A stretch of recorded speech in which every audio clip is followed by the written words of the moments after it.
Grumble, grumble. All right, moving on with our playthrough. We've got one orc left who is hell-bent on killing her. If I don't do something to stop him from doing that, he is going to accomplish that goal.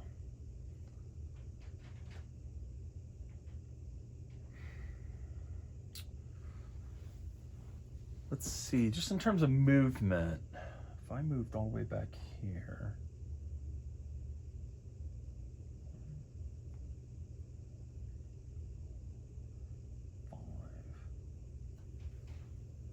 put her there. He would move 5 to try to get to her.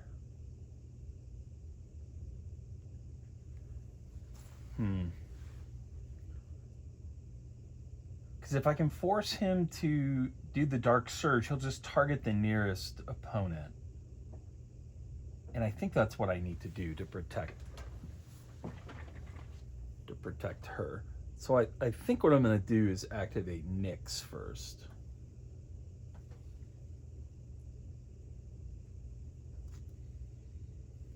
Nyx has a movement of 5. Wow, her defense is 7. That's good.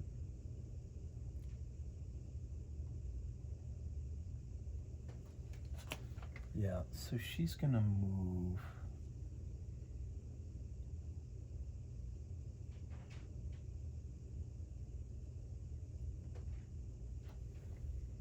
She's gonna move 1, 2, 3, 4, 5. Which takes 4 damage from the lava. So far she's untouched.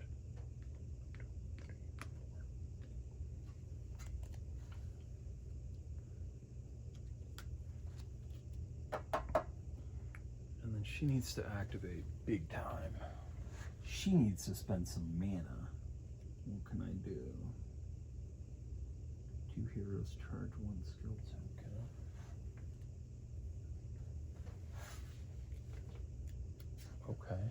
Okay. Yeah. She could charge a skill token by her using her ability. Her skill token, full charge, allows her to do, heal 9. Heal her. So let's see what we got left here. Life Tithe. You or an ally heals 6 or both of you heal 4. And then she's got PPU. She's gonna do Life Tithe.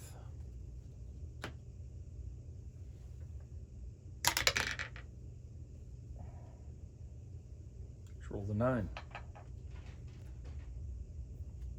which is a hit. Okay. She's gonna pay 1 mana. See, I don't know that order to do this, and what's the best order to do this? To think about it.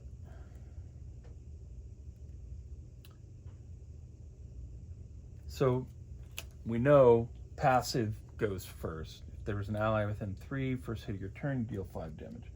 So 1, 2, 3, 5 on him. Life Tithe does 7.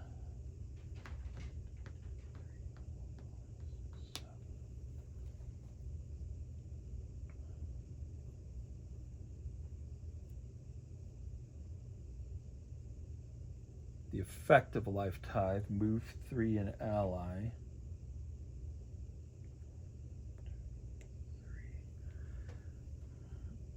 I assume she still takes the lava damage. That would make the most sense. But she gets to heal 6. 1, 2, 3, 4, 5, 6. She pays a mana to activate this and charge one skill token for 2 heroes. So charge that. And what? That. Which allows her to spend hers. Spend her charge to heal 9.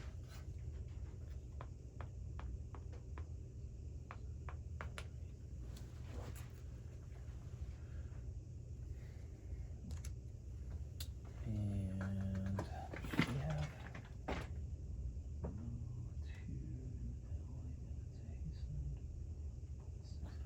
no, nothing useful there. He can pay 5 hit points to do 7 damage to that guy. I think he might do that. Yeah, he's gonna pay 5.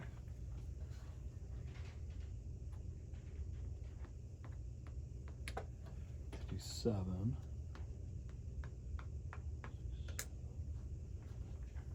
Yeah.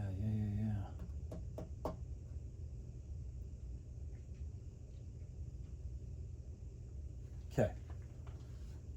So that's it. Now, this guy's pissed off, so he activates. He's targeting the hero with the least hit points, which is her. So he moves. Right off the bat, he takes 4 damage from the lava. He also takes 8 damage from his reaction.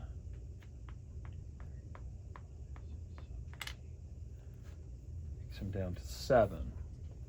He's taking the shortest path to her.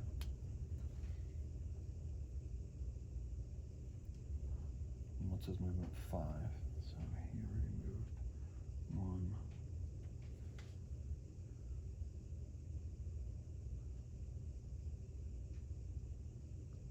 2, 3. He takes 4 from the lava.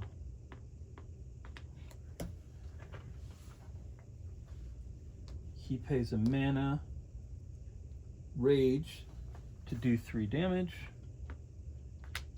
and he's dead. Unfortunately, I was not able to capture him, but I was able to stop him from murdering her, which I am taking as a win.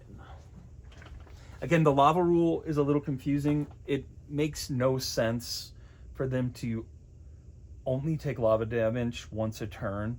And to be honest, it doesn't make any sense. There's another rule that makes no sense, which is that they can only take reaction damage once a turn. I don't really understand why that is. Like, just in terms of like tactical gameplay, I feel like it would be more fulfilling if they could take it, you know, multiple times, basically, because you could really set them up for it. But either way, I'm sticking with my lava rule. I'm not sure if it's right or not, but which means that motherfucker is dead.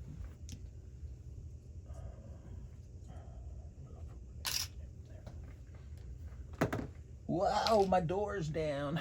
You can see I've got kind of a mixture of terrain here.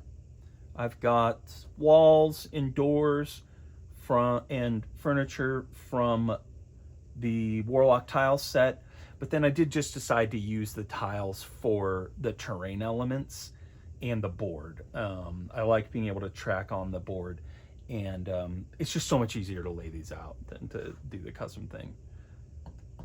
I have crazy ideas about, like, actually, because I have these and I still need to do a review of them.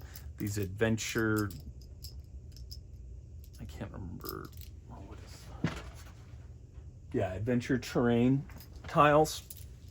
And so I have some ideas about actually making templates with them, you know, glue them all together basically, which would be pretty easy, so that I could use the cool custom stuff, but I'm still noodling on if I really want to do that. There's a lot of potential terrain in this game, and so it gets very difficult just to even be able to do it. But that wipes that nerd out. Which means, oh, everybody gets a mana for the kill.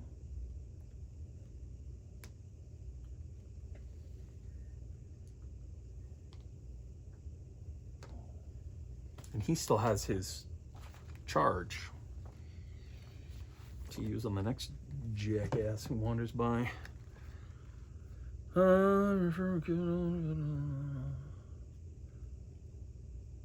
If all the villains are dead and surrendered, remove the big door in your area and start event 1. See you later. Event 1. You enter a large chamber.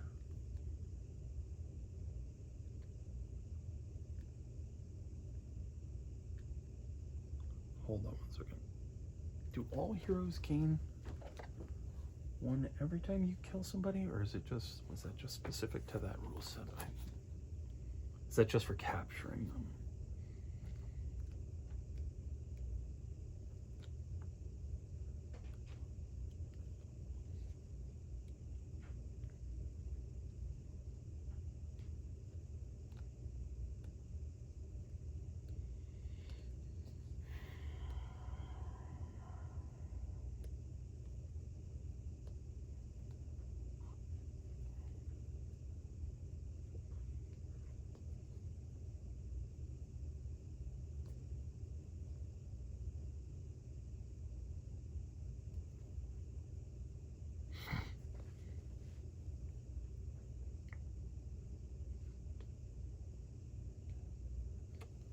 Chapter 12.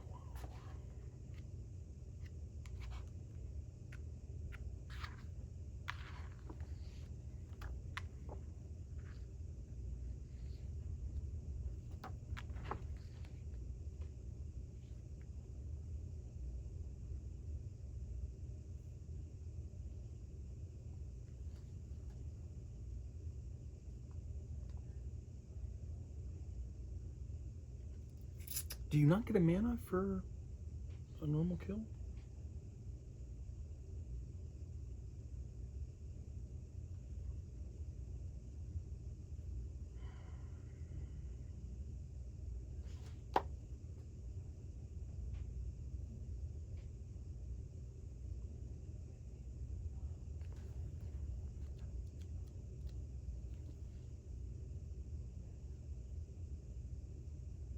Yeah, each hero gains 1 mana when a villain dies.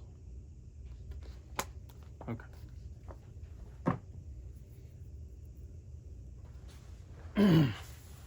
Anyways, back to the... I was thinking, because the special rules call out that you remove the orc figure and all heroes gain 1, that it was tied to the fact that they were surrendering. But it's just saying that if they surrender, you still get the mana. It's still the same as though you had killed them. All right, you enter a large chamber with some goblins and orcs. You also see 2 orbs and 2 levers. Before you can take action, the floor gets hot, as if magma will erupt. So now we have some guards. I screwed this up last time. I'm not going to do it again. We need goblins, 7 and 8, and 13 and 14. Now would be as good a time as any to show off my incredible fucking neurotic organization structure, which is going to be hard because this thing is insanely heavy. But I have bindered basically as much as I can. I'm going to do a whole video about this, but just as a kind of quick preview, my philosophy with binders versus, you know, like card storage, like the box that I have, is that if it doesn't need to be immediately accessible, like during gameplay, then I throw it in the binder. These enemy cards are kind of tricky because they, just as in this case, they may well need to be pulled out, but these also won't fit in my storage case, so I had to just go with it.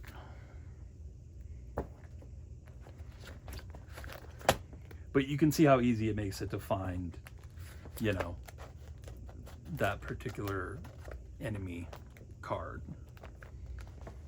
I'm gonna move this back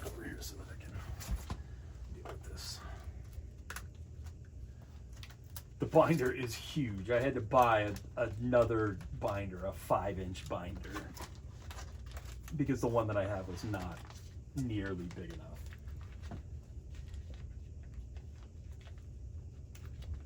Once I had all those cards in there. All right, just double checking. Yeah, it was 7, 8, 13, and 14. Yeah.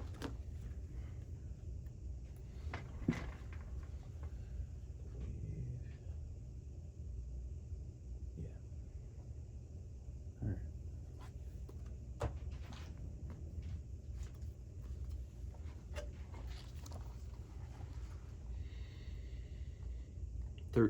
Seven red.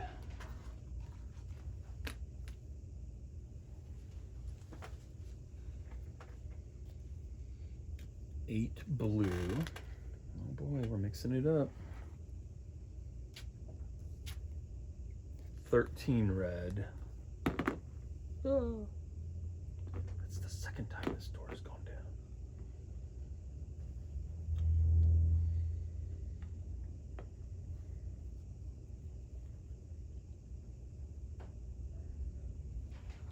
And 14 green, so another guardian.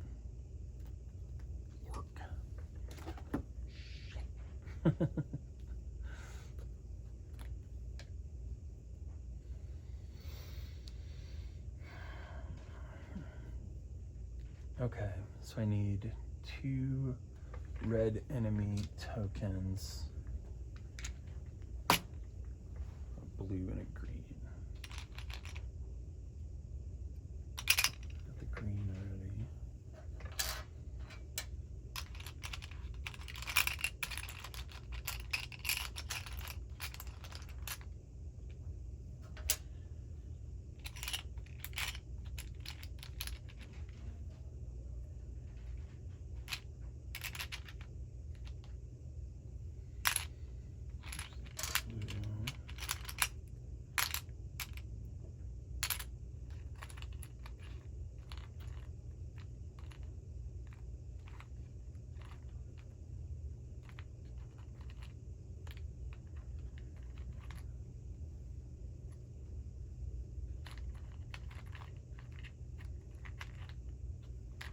And I'm going to end up having to mix plastic and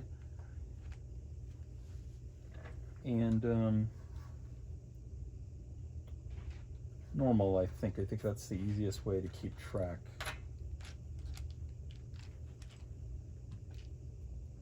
I mean, would it really have been so hard for them to come up with a couple more colors? You know, have the enemies have unique colors? Because the problem is, if I throw this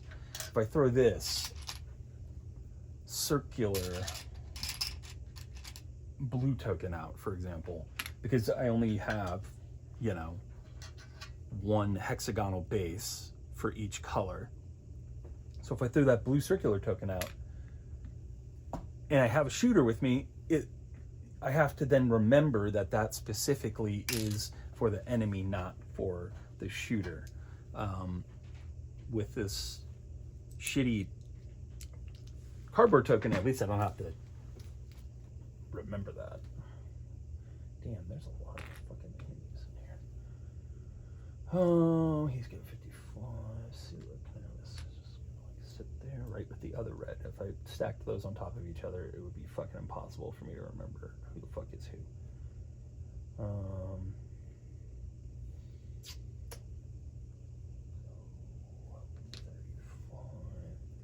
and 35 blue.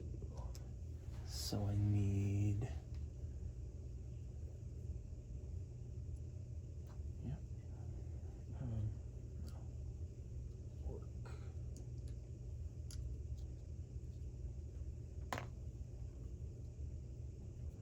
Green, orc, circular red. Dear God in heaven, why these fucking things not fit onto this mini? See, they just slip right off. That's so annoying. Circle red. Need a goblin. red. And a goblin with a blue X.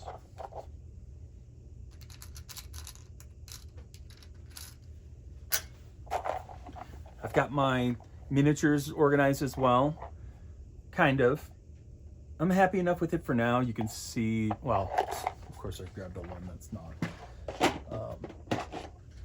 What I did was I went through and I numbered them based off of the card numbers. So I got 1 through 26 in terms of enemy cards, and I put all those miniatures into this one bin. Just makes it a lot easier than having to look through 200 miniatures to try and find this fucking goblin. But it's not perfect because these guys have like advanced cards, so they'll show up again later in the card deck as like an 80 or an 81, and I'll have to just remember that. I just have to remember to check to see if they had a previous tier of card, basically, so that I can find the miniature.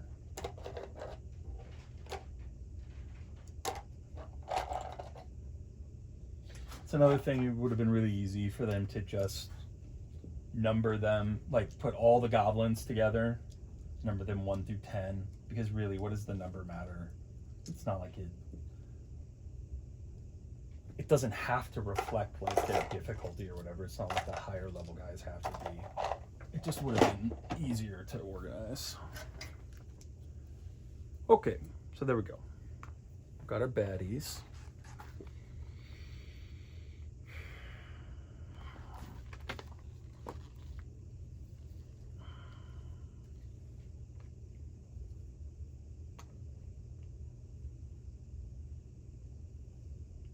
Red 13,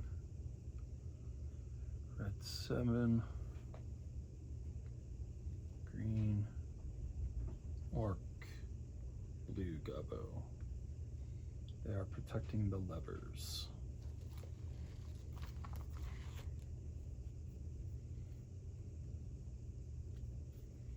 Oh wow. Magma floods. The underground tunnels are filled with magma that now and then overflows to the surface. Each hero not on ruins takes 4 damage. These are the ruins. Whoo! So I gotta get in there and start some shit. As soon as I engage one of these guys, they'll all engage. If all the villains are dead and or surrendered, read 4.2. I didn't miss something that I was supposed to read, did I? No, not yet. Okay, read 4.2 to continue the quest. And who activated? Yeah, Nyx. Okay, so these guys are in guard mode right now, which means that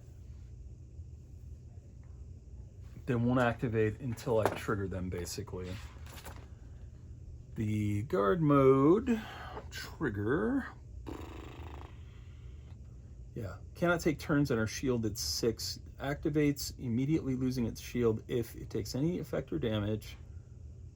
Combatant moves within 3 of it. I'm not within 3 yet. Or another villain in the same guard group activates. Yeah.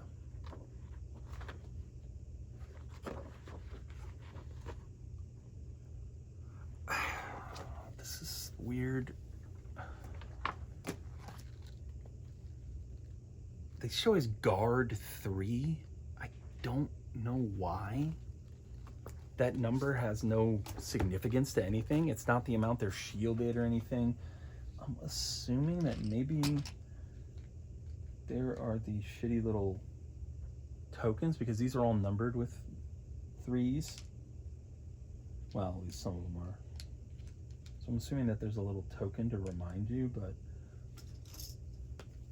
you can't just put random fucking numbers in to your documentation. It just makes it super confusing. It's like, oh, cool. What does that mean? Oh, it doesn't mean anything. It just, I don't know, aligns with other tokens, even though there isn't a token for that. I don't know. I don't know why they're guard 3, because you can see here, guard 3s First of all, there are 4 of them, so it's not representing the number of monsters. It doesn't represent the number of shielding that they have because they have 6 shields. If it represented the amount of shields that they have, that would actually make a lot of sense. But it doesn't, so that's fucking useless information. And it's just confusing. Yeah, I don't know. Anyways, does not change the fact that I love this game. I love this game. This game is so awesome. This game has made me stop looking at and backing other games because I'm like, I have so much gameplay, so many years of gameplay left in this that I'm not even sweating anything else. Which is why I haven't been covering other Kickstarters and stuff as much recently. I'm just like, why bother? I have Tanares, I have Chronicles of Drunagor. Those are the 2, what I consider to be the 2 most interesting dungeon crawlers out right now. I have Massive Darkness 2. I have the all-in Massive Darkness 2 pledge, which is untouched. I have not even opened the core box. So, I mean, I've got dungeon crawlers coming out of my wazoo. And so, but this one is really like dominating my attention in a way that few do. Okay, so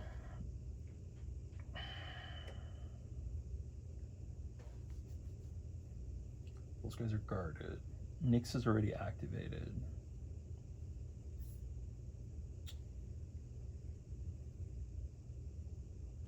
Other than the fact that I will take the 4 lava damage each turn, there's nothing rushing me into this room at the moment, and so I think I'll take the time to recover and set up my defenses, if that makes sense, because the door is a useful barricade.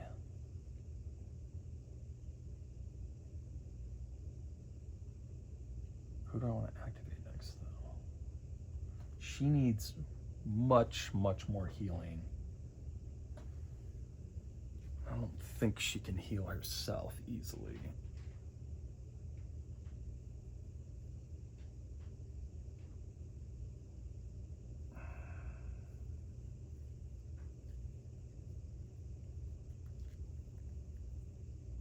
She could just get in there and drop Black Hole. 20 damage plus effect, deal 8 damage to all other enemies within 3 of the target.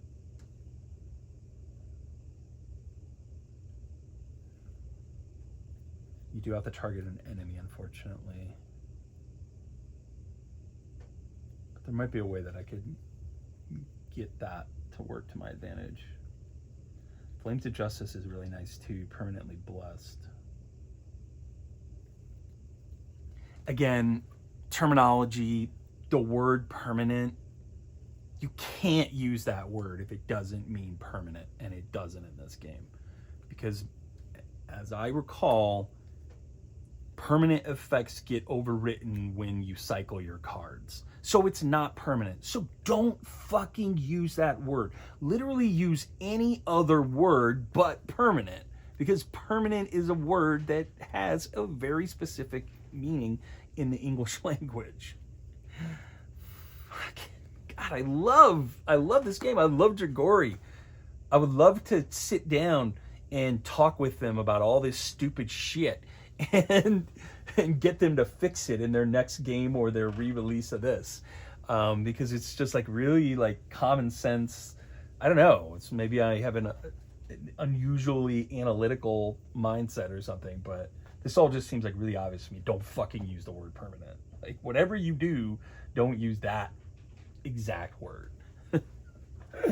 Yeah, I feel like I'm just gonna have to eat the damage.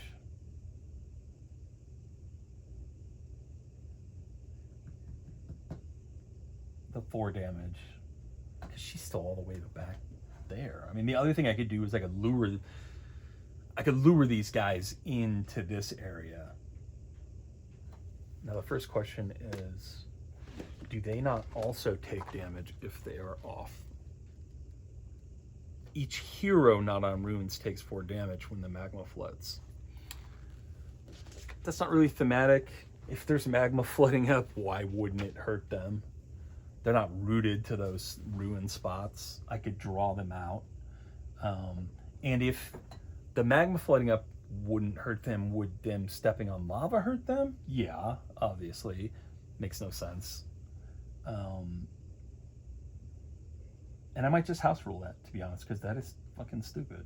Why would the enemies not be in the same position? You know, in the same position. But where they have fucking magma-proof boots on? That would be something to call out if that were the case. But it's not. It's just overlooked. All right, enough yammering. Let's move the brute. He's really not going to be able to do much, though.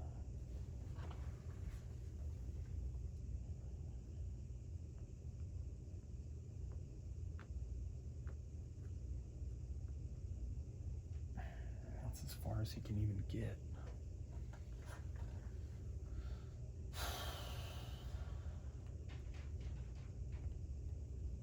I don't know, maybe that's not a great idea.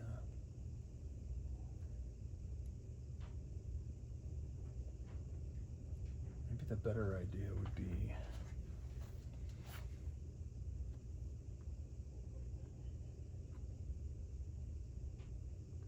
to activate her and then move her. What's her movement? Still 5. My placement of Nyx here actually kind of ended up hurting me. It didn't really do anything for the bad guy because I killed him. The idea was I was going to make him, if he had to do his rush, he would target the closest enemy, which would be Nyx. Nyx has the most health, so I would have been okay with that. But it did not work out, and now she's just in my way. I need a way to move her. Can I move her?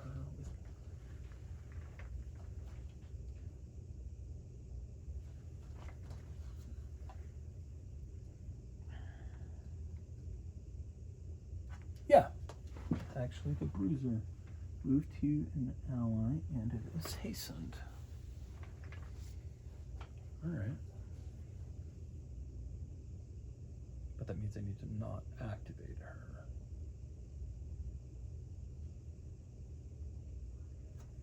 Not activate her. All right, I'm going to stick with what I was thinking. I'm just going to move.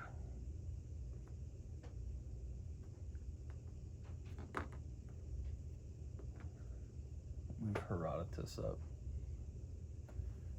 She's gonna spend a mana to move Nyx.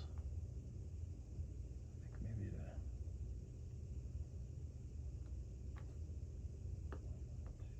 maybe to there.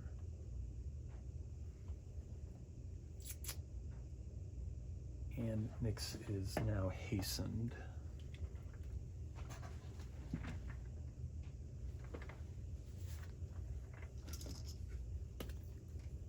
I still have no idea what the value of hastened is supposed to be. You do not incite reactions, cancels slowed.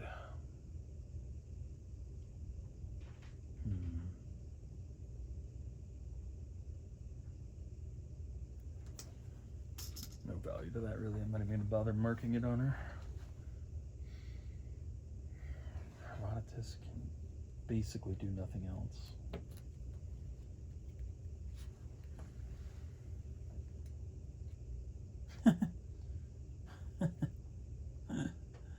You do not incite reactions, okay.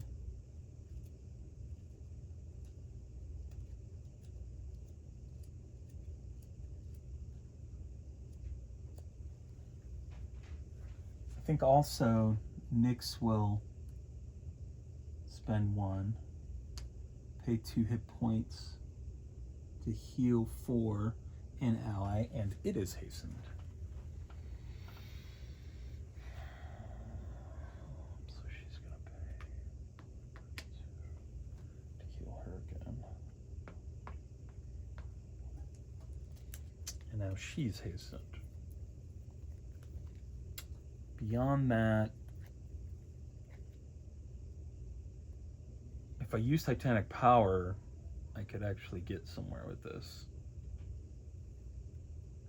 That would let me move 6.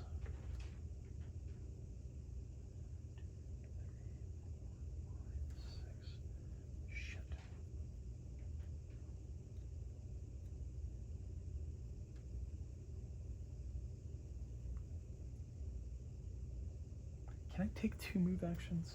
That's something I don't remember.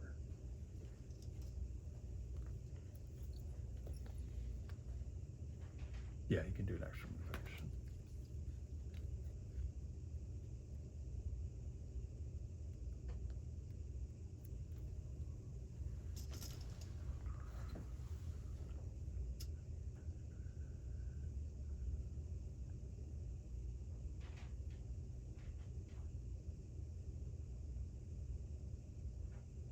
So I think that Herodotus might just do another move action.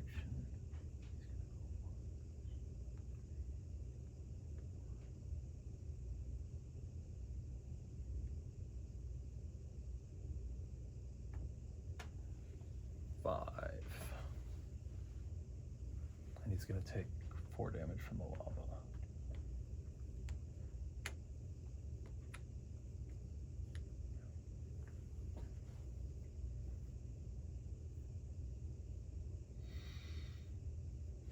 Now I'm gonna activate the Bruiser. These guys are still in guard mode, but not for long.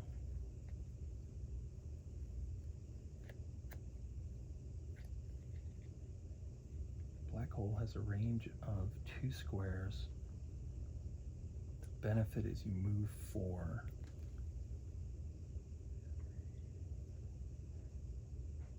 Yeah, okay. She moves back.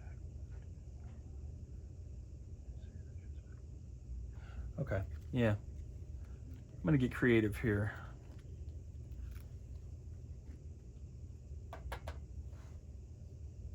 I'm gonna use black hole.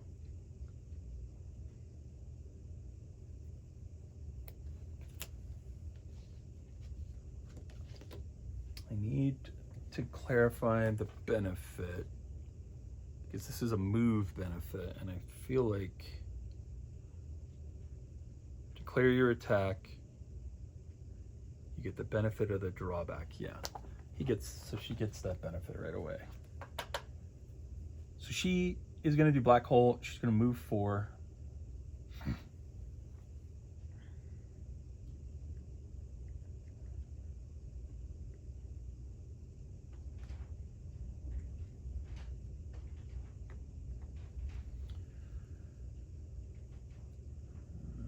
And she's targeting the red goblin, trying to do 20 damage plus her. Yeah, he takes 5. Yeah, at the start of your turn, there's at least one enemy within 2 of you. Nope, she doesn't get that. Fuck. All right.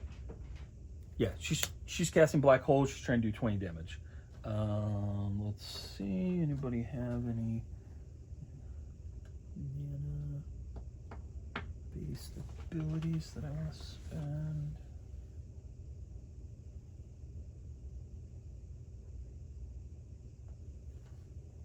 Yeah, actually, he will spend his charge to do 9 damage to this goblin right off the bat.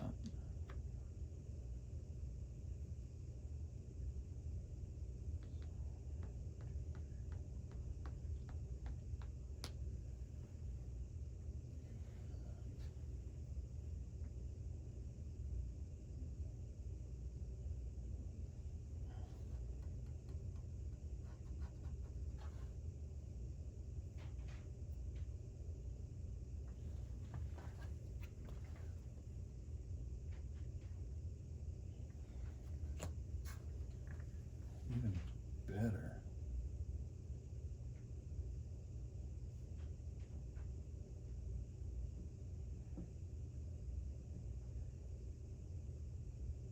He will get fucking destroyed if he does that, though. Who are these guys even targeting?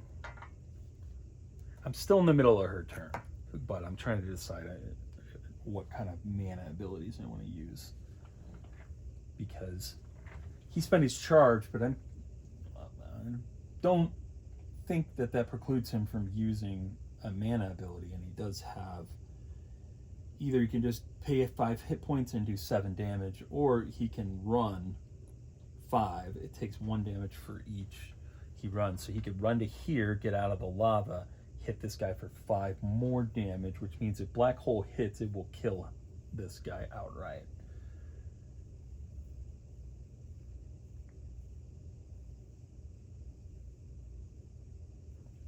But I don't want him to get completely swarmed. I kind of wish I hadn't moved Nyx where I moved her now.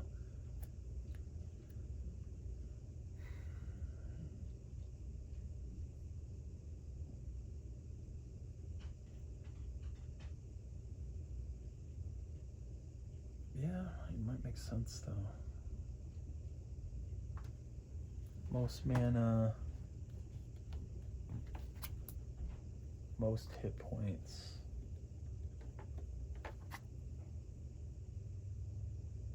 Farthest away, and most hit points. Okay, yeah, I think this does make sense. He's gonna spend 1 on this run. 5. Wait, where the fuck was he? 1, 2, 3, 4, 5. He's targeting him, doing 5 damage.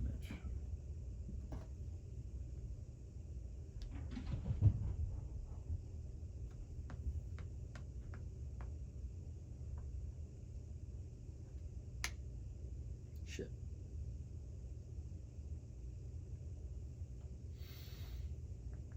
I still have 1 hit point left. I thought that was going to kill him.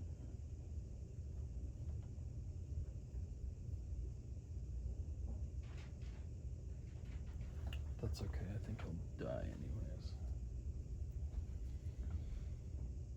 Now she's doing black hole. I can't do anything. I can just do some damage. Oh, fuck. Some fucking damage. That's okay. Now she's doing black hole. Gosh, she misses. Fucking hell. There's 15 residual damage. She gets in mana because she fucking whiffed.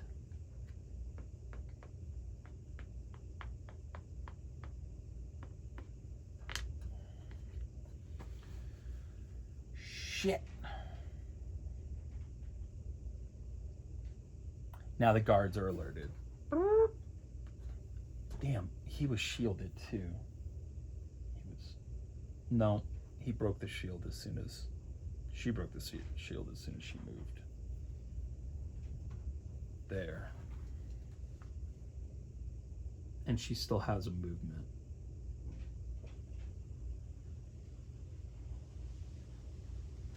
So she's gonna go 1.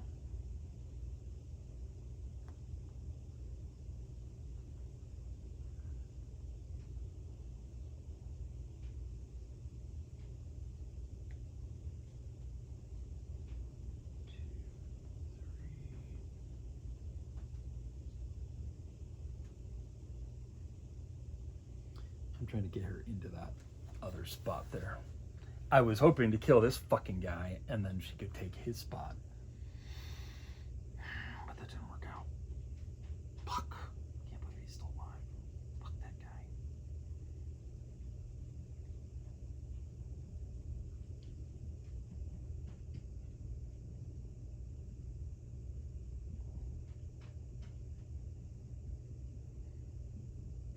She is hastened. Funnily enough, as I was joking about how worthless hastened is, she actually is hastened, which means she can totally make this move. She can go 1, 2, 3, because she doesn't incite reactions. So now she's safe from the lava too. That activates these guys.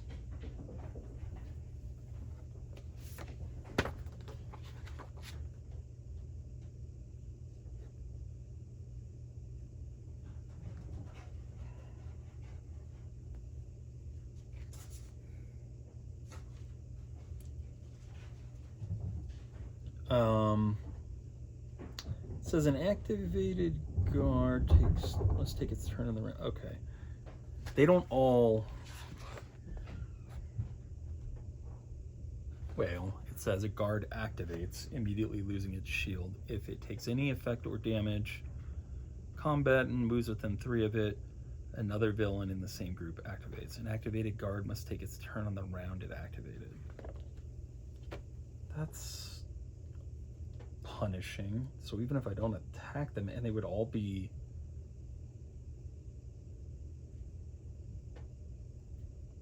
unprovoked? I need to read into that a little bit more. That's really punishing.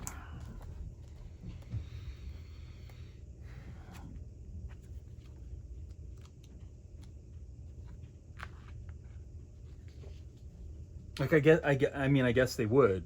I guess it makes sense.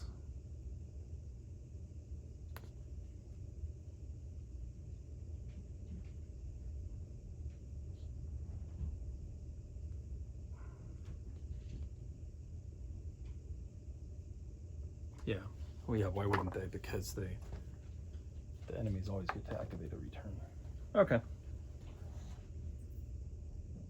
So that's it for her worthless fucking failure to execute. And now this guy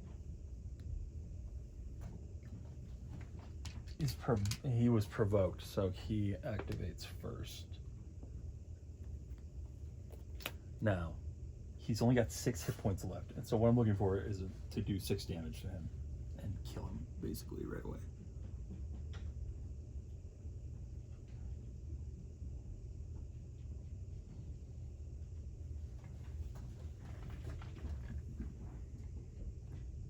Boy, moving Nyx here was a really bad idea.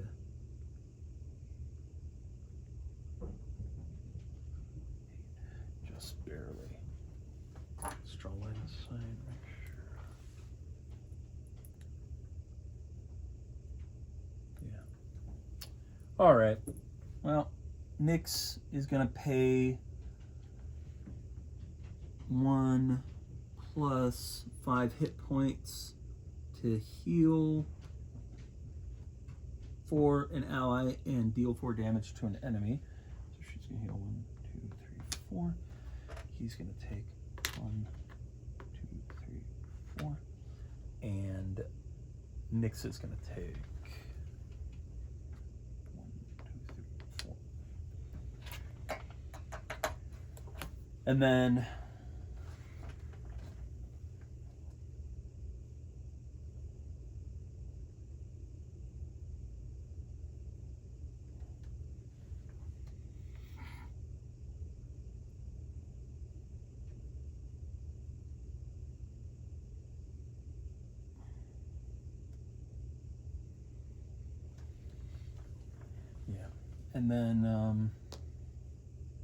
Herodotus here is going to pay a mana to just do 3 damage, which finishes him off. Nice to get one of them down before we even have to fuck with them, and everybody gets a mana.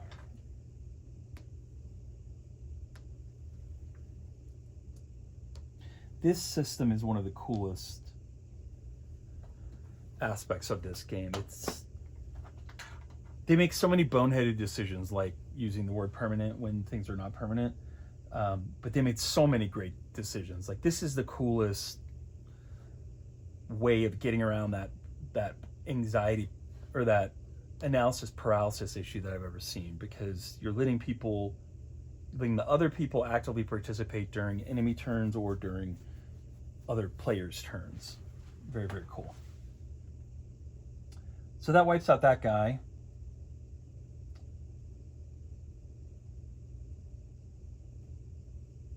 Which leaves the succubi to activate from my team. And unless she can get some serious movement, let's see how she's going to be of any value.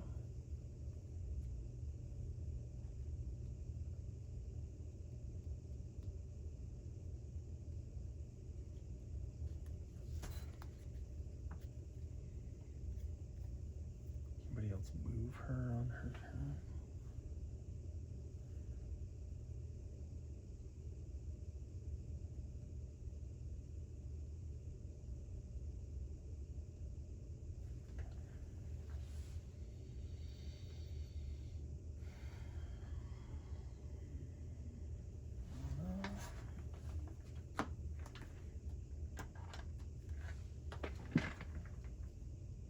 She actually can. She'd have to pay 2 mana to do it.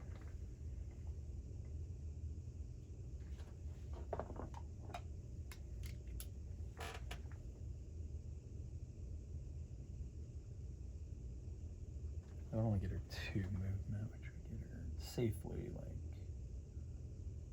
1,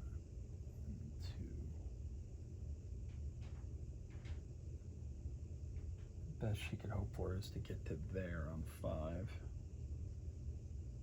I want to split these guys up. I don't want them all targeting. I think I'm gonna do that actually. She's gonna pay 2 mana. She has to pay 2 because it's already charged. To let her move 2.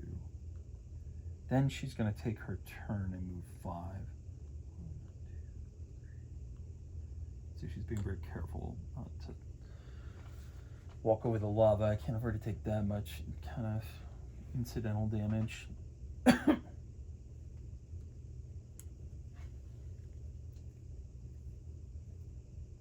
She can't, she's too far away to hit anybody.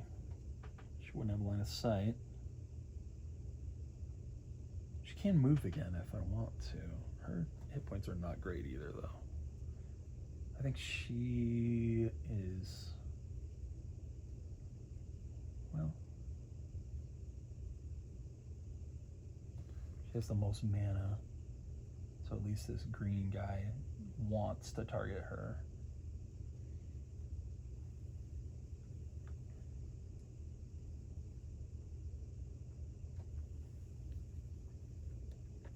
She's also the farthest away.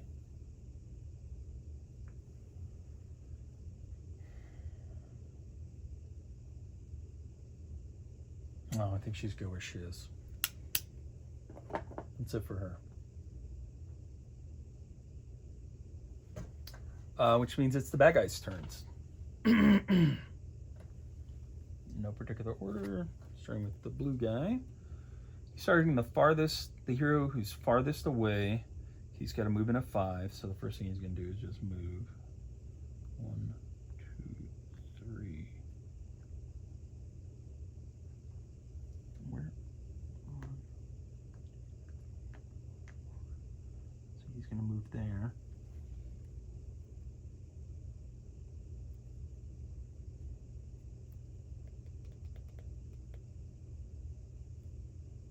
Then he does his Dark Surge. Takes 3 residual damage. Retargets the closest, which is Herodotus.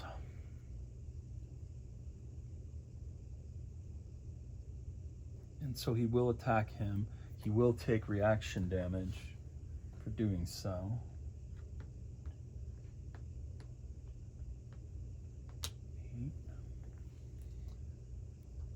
And then he'll try to do his attack. He also will lose his disengaged as a result of his current placement, which is nice.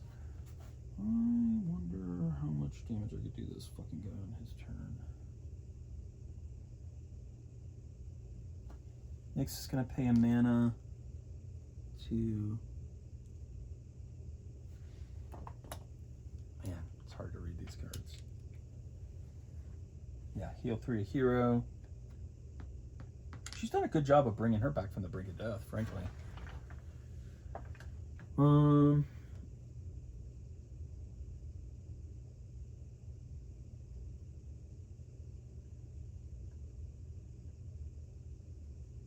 She's going to pay a mana to use Hex.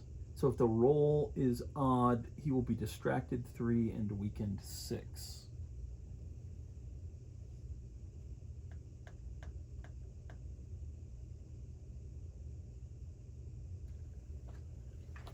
That's it. targeting Herodotus with his explosive hand axe. Well, now wait, that's not actually a ranged attack. He doesn't take that reaction damage.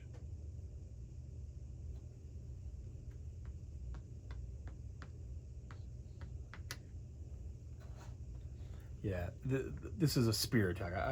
I thought that this was a spell, but it's explosive hand axe. Okay, so he's rolling against Herodotus. He needs a 6 or better. And he certainly gets it. He gets a 15, which is bad for me. Wait a minute, though.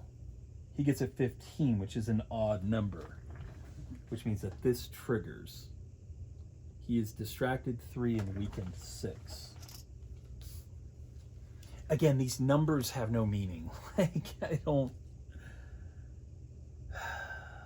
Some of them have meaning, because most of these are 3, you know, denominations of 3, basically. So what does distracted do? -3 to attack rolls against enemies.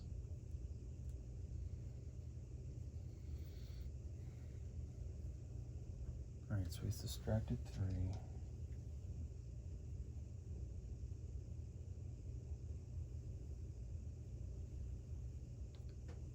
And weakened 6.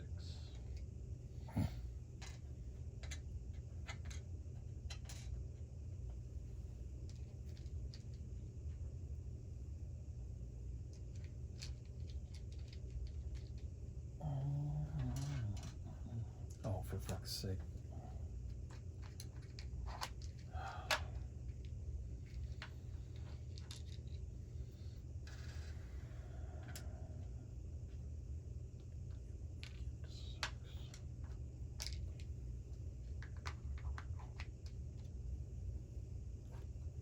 The distracted doesn't take effect this turn. The weakened will.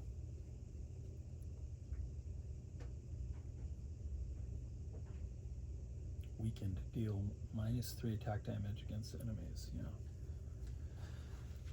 Okay. So he's doing 6 less damage. 13 damage plus effect. Okay, so he would do 13 damage, but he loses 6 of that. So he does 7 damage.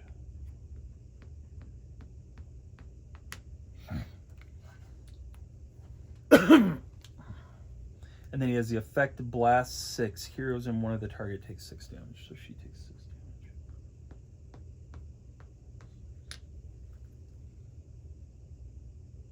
Was he unprovoked? He was unprovoked. So he does another 5 damage. Not to her. To her.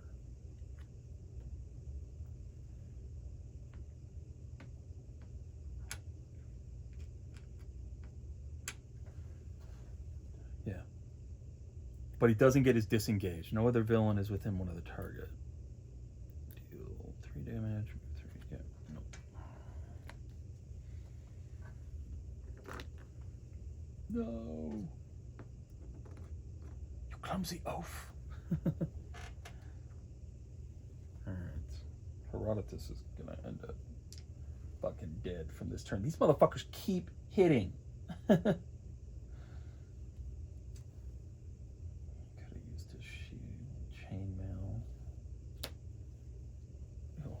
That because now the red guy is activated.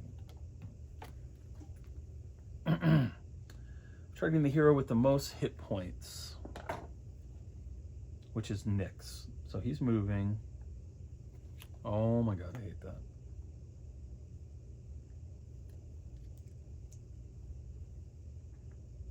Now this is another thing that I don't really understand rule-wise, like why it makes sense.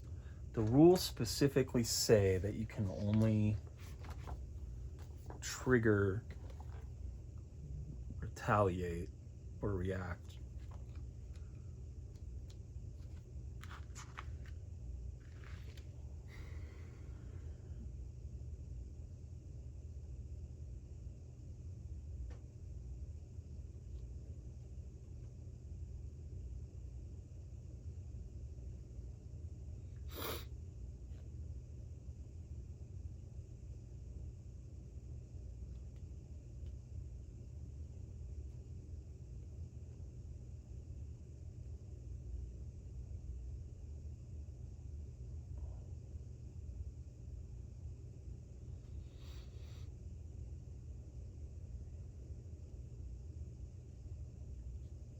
Yeah, and incites a reaction.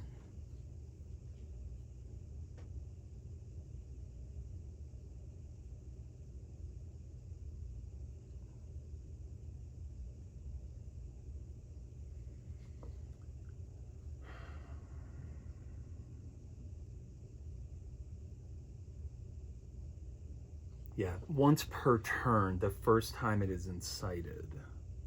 The owner of the turn can take reaction damage only once in its turn, and necessarily the first time it is incited.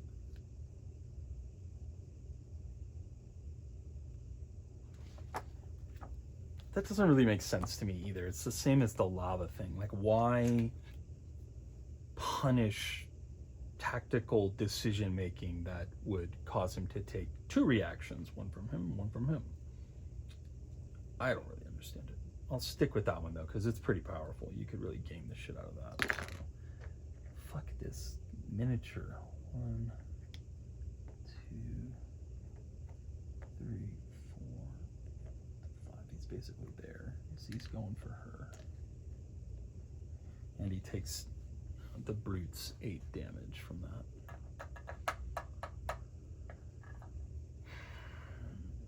Yep.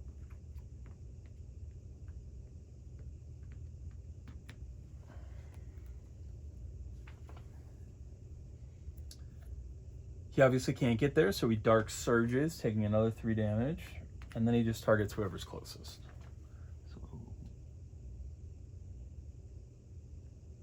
Oh, and with the lava effects, I'm counting those against the bad guy. So he takes 4 damage for the magma effect, as does he.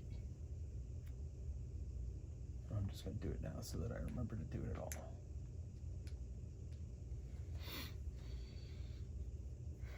Okay, so now he's targeting just whoever's closest, which I'm assuming is still him. 1, 2, 3. Well?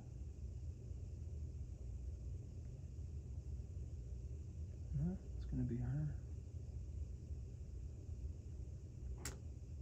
So we can get there. He takes another 4 damage from the lava.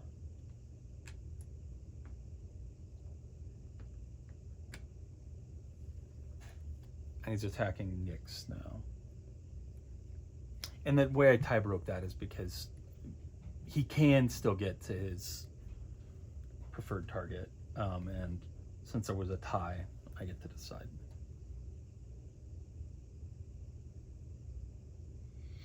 In terms of distance, he was 3 away from both of them. Yeah, all right. So he's going after Nyx. Love to see a miss at some point. I've seen plenty of misses on my fucking attacks. He does 17 damage to Nyx. Man, that's a lot of damage.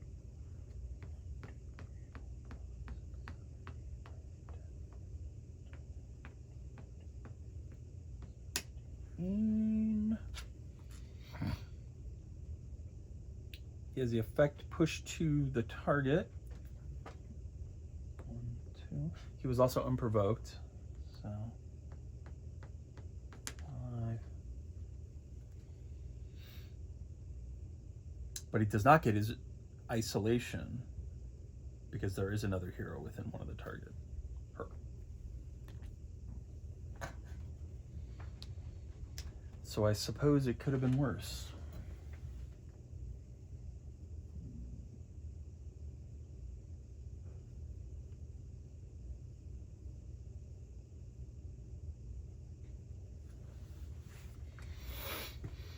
And that just leaves the green orc. He's targeting the hero with the most mana, which is her. So I'll go ahead and do his movement. 1, 2, 3, 4, 5. He'll avoid the reaction damage because he can. I think he will, right?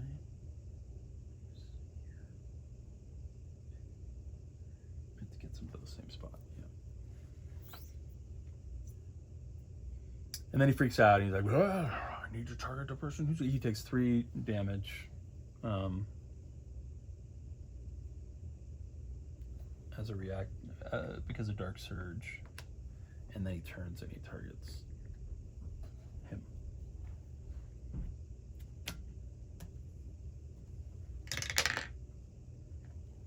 Hey, what do you know? We finally fucking missed. So he just does 8 damage.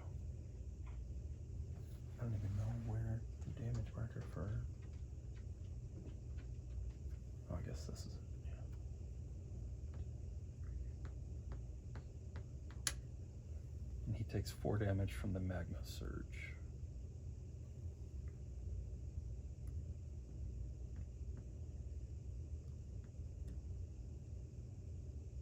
No, that's not him. He's green.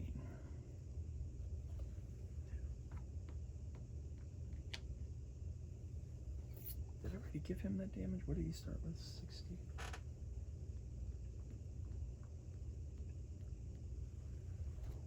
I don't think so.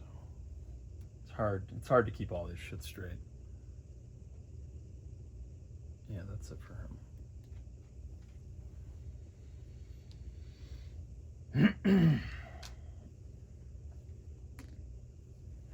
And that's it for the round. So we keep on going. I'm trying to play this as quickly as I can. Like, I'm cognizant of the fact that I spend a lot of time thinking about my moves and shit, and that might not be the most thrilling gameplay video you've ever seen. Right, it was that guy who should have taken the magma damage, but I think I gave it to him already. He's really dangerous. These guys are all really dangerous. This game is really dangerous.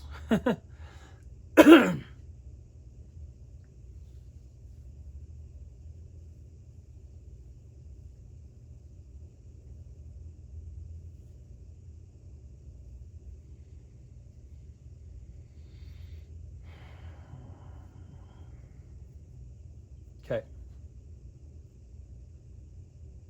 We're up. This guy is gonna kill one of these characters if I don't do something about him, but I'm also swamped with these guys.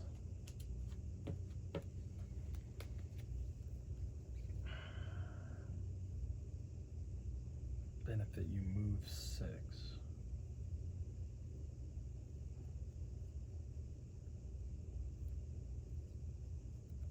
I don't want to move.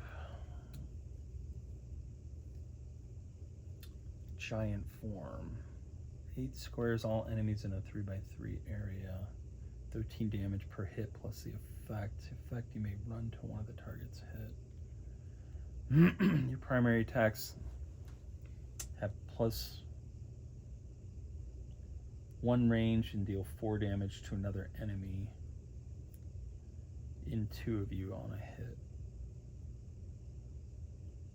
That would be really nice to get out.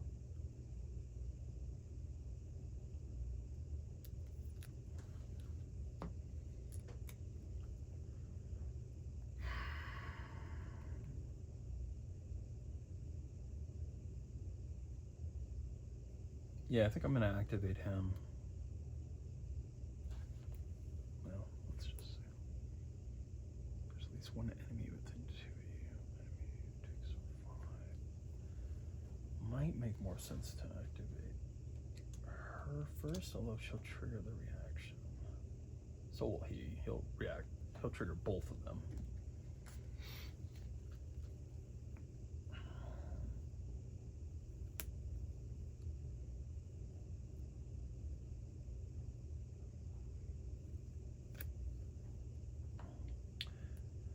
This blue guy is theoretically within kill range.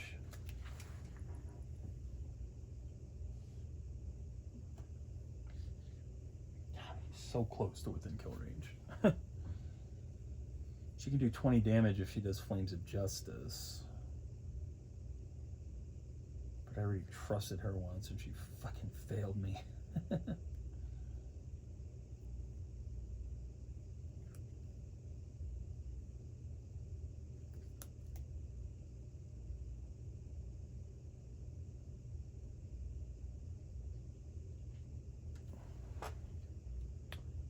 hit all that damage to the red baddie? I don't remember.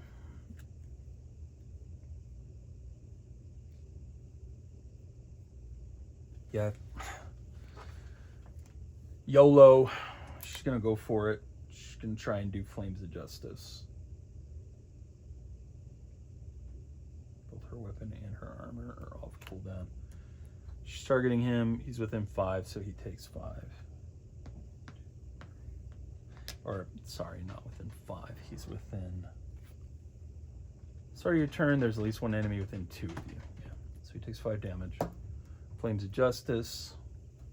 No way to buff her fucking worthless goddamn attack ability.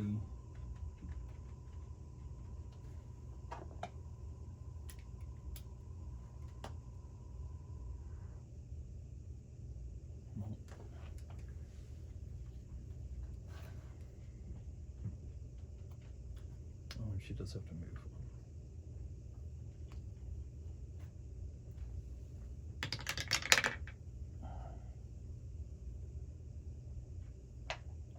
Got an 8.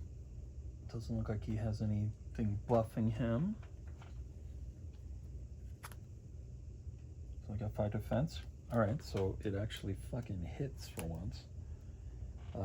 20 damage on him.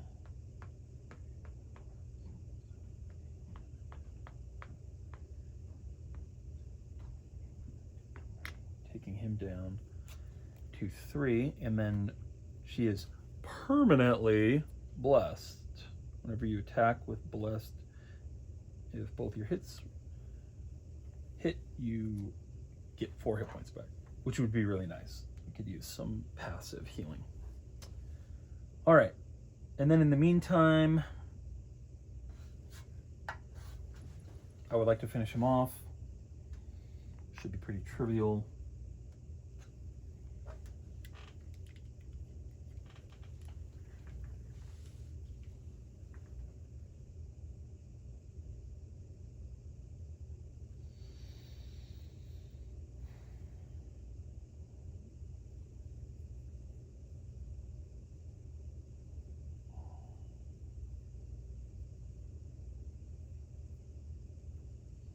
He'll just have to do it. He's gonna pay 5 hit points to do 7 damage and take that guy out. Well, everybody else can do it. She can't do it, right? Nope.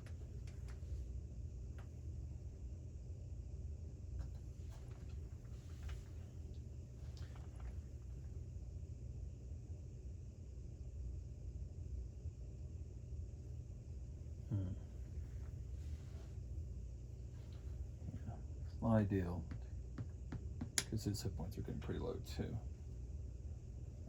But he can kill that guy at least, and he's got that blast, which is pretty brutal. Everybody gets a mana.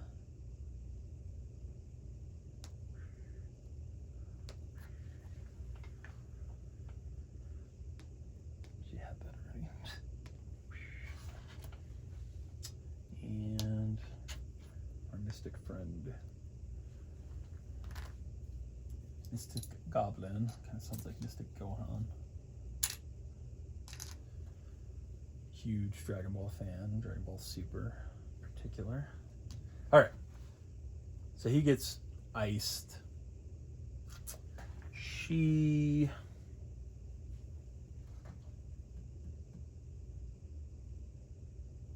is going to pay 2 to use this again. I think it's just, yeah, it's just 2, right? I mean, you can't track if you use it. There's no track mechanism. I'm calling it 2. To let 2 charge their skill tokens. He's going to charge 1. He's going to charge 1. She's going to use hers.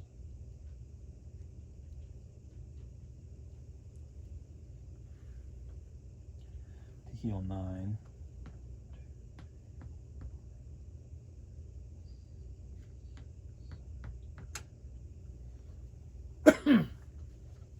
He's going to use his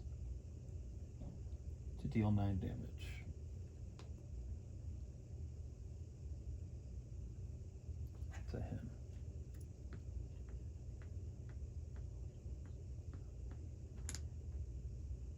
27 is within kill range. I might be able to finish him off.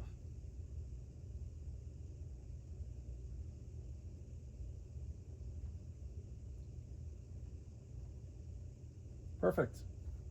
Whose fucking turn was that? I don't even remember. It was her turn. Okay. Two remaining enemies are still unprovoked.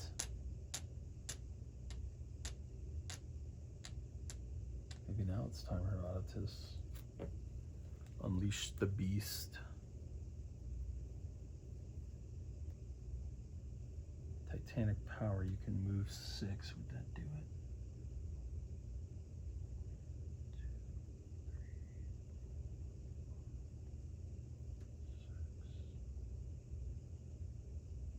4, 6. No.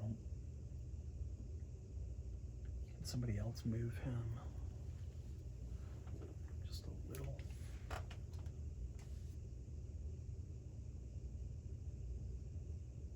Yeah, she could. She could get him within range with Titanic power.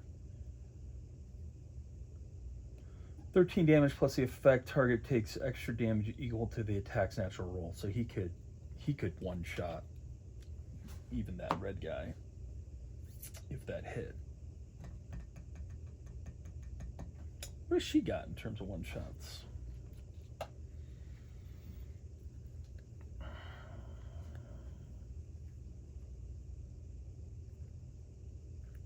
The Wheel of Fortune. 4 striking. Make 2 guesses about the roll. 13 or less for 14 higher, and odd or even. For each correct guess, a different enemy takes 10 damage. It does 20 damage. What's he down to? 27. Herodotus could pay another 7 and finish him off potentially if he's within 8. Yeah, he is.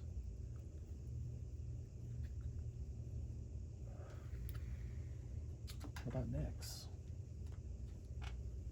Like I said, I always wait too long to use these special powers in these games. Nyx has got Oxygen Siphon. +3 to attack roll if you are the combatant closest to the target. She can make herself closest to the target. 22 damage. She's an enemy, ignores all its helpful conditions, and takes 3 damage at the end of all its turns. Yeah, that might do it.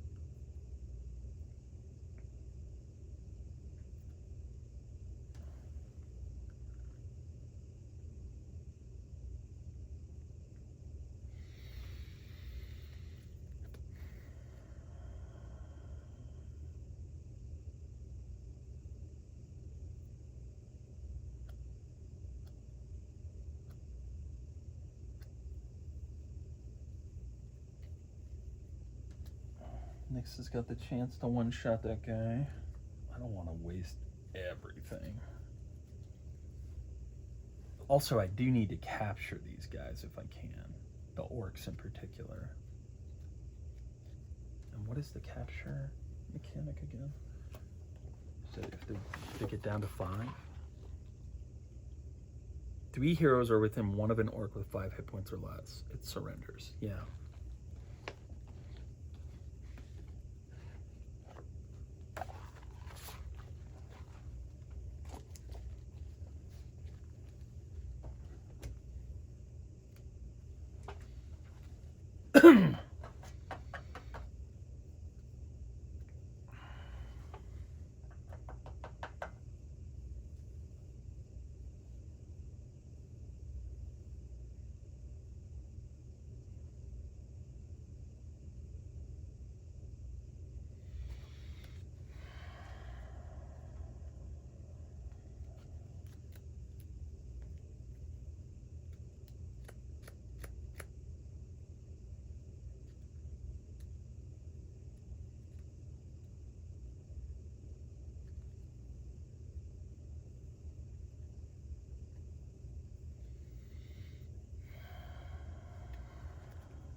I just don't know what to do, guys.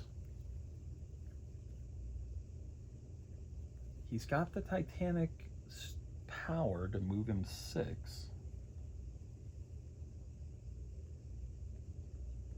And then he can just do his move action.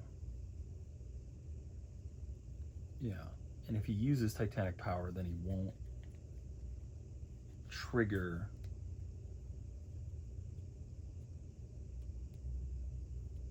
a reaction from this guy. All right, I'm going to do that. Titanic power. Benefit, you move 6. 1, 2, 3, 4, 5, 6. No. Okay. More like kind of, because he gets sidestep. And then move 6.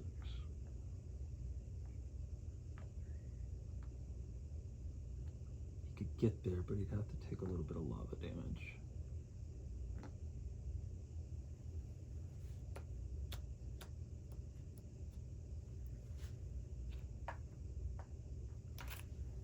Or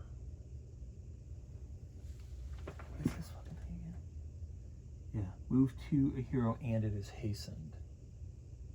So she's gonna spend 2 on that. She's gonna move him 2.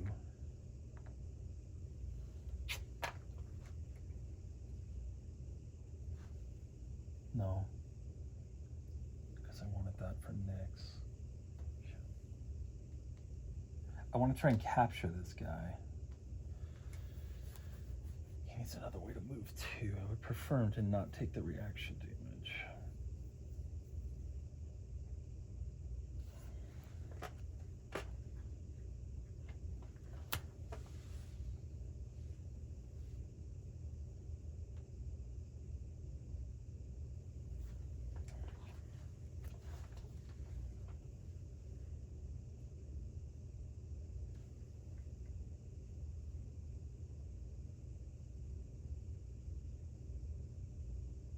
Sidesteps a hero.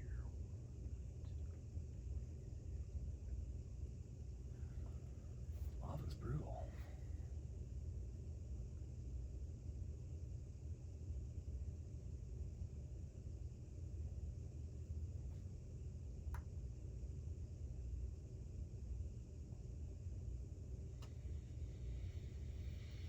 I can also just do this massive attack on this guy.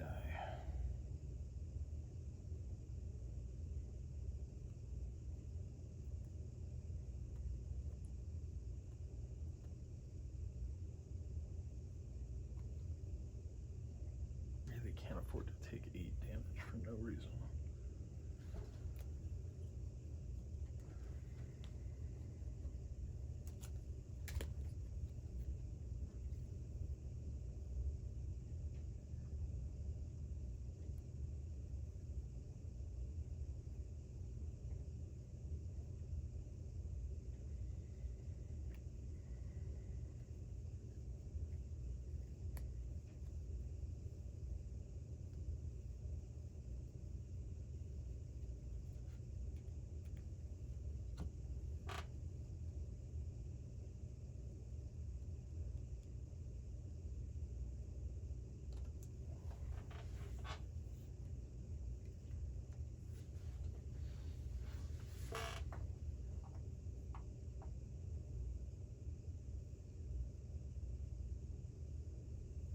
Run 5 to an enemy.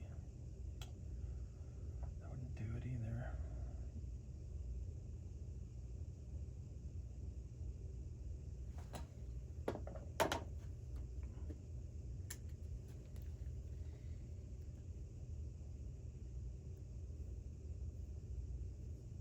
I may just have to swallow that I might not be able to capture this guy, but I can probably one-shot him, or I have a good chance at least.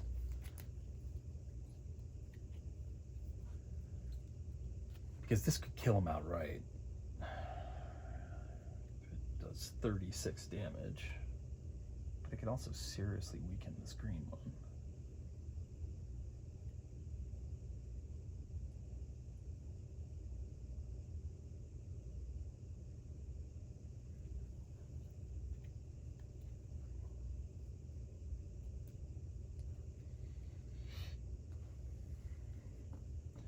this guy wants to target the person with the most hit points. That's still Nyx.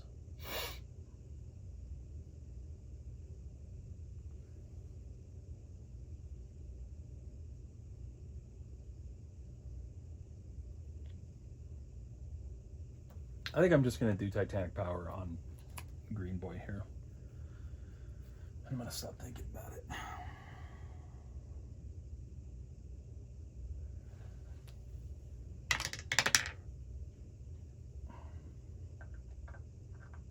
All right, not bad. So he hits. He doesn't get his passive power because she is within one of him. He's just skipping the movement. He's doing 13 damage plus another 13 damage. So 26 damage right off the bat to this guy.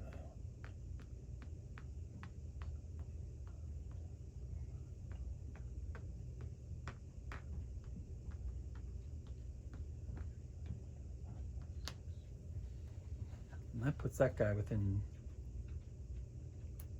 potential one-shot range.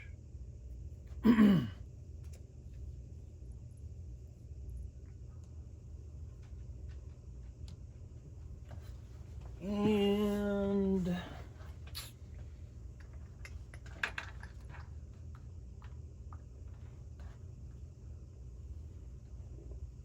pull 6.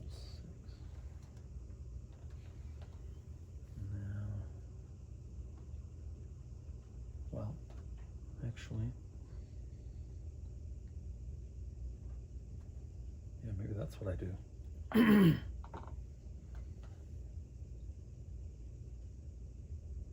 I just need to look up pull again real quick.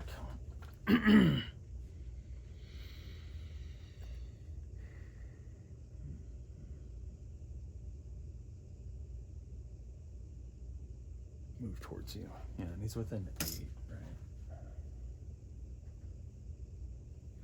Yeah, so she's going to spend a mana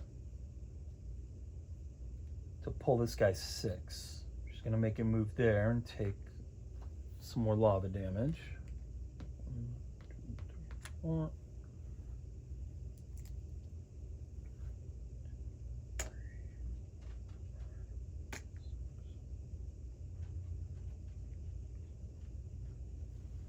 It's right there. 1, 2, 3, 4, 5, 6. Right there. And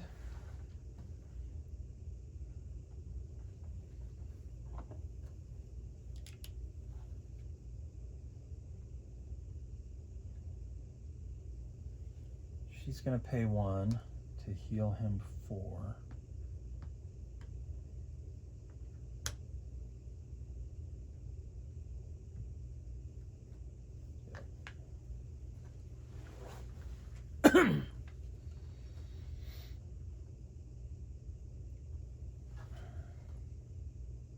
Okay.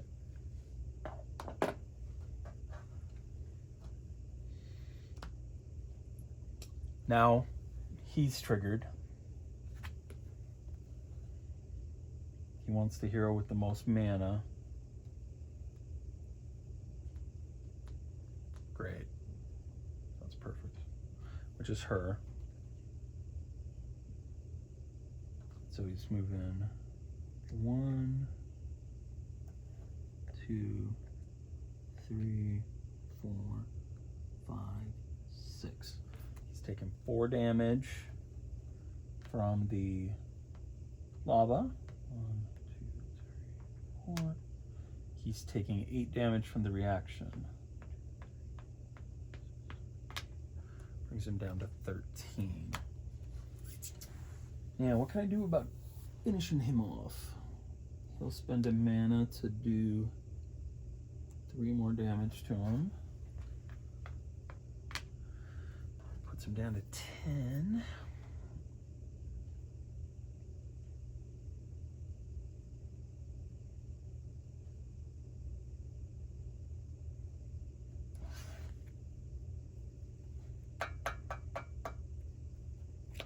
Any other passive damage I got floating around out there.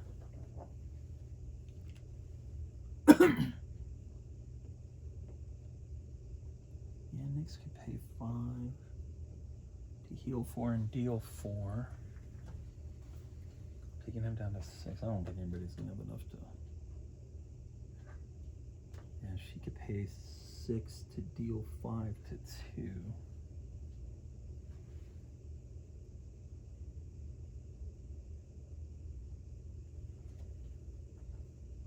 Or she can pay to make an 8 range basic attack.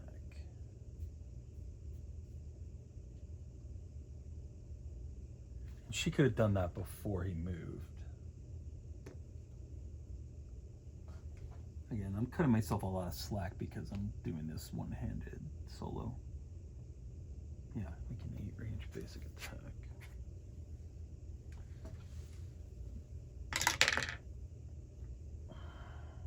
She fucking misses anyways. Do basic attacks still do residual damage?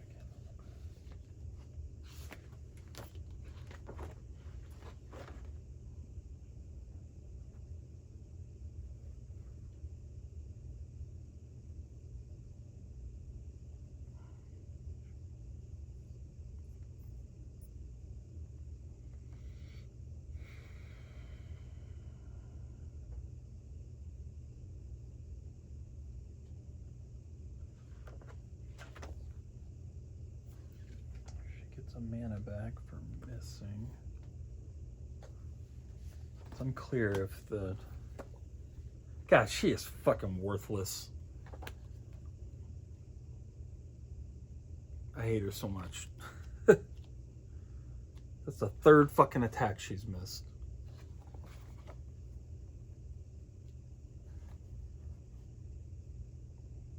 I have to get a bonus to roll.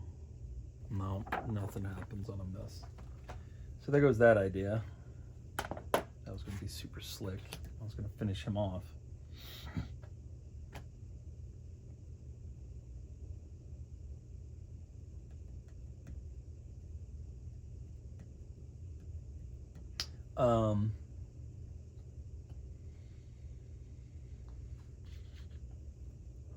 Which I can't do. Did he take the 4 for stepping into that lava?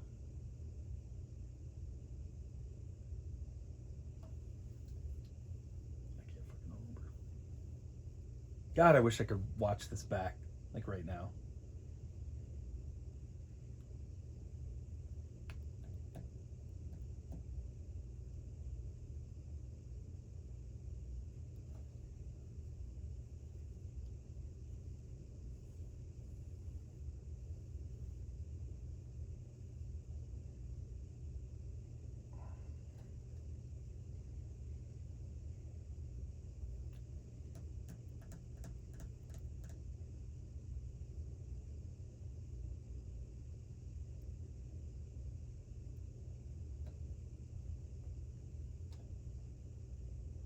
I'm going to say he took it already. I'm not going to cheat.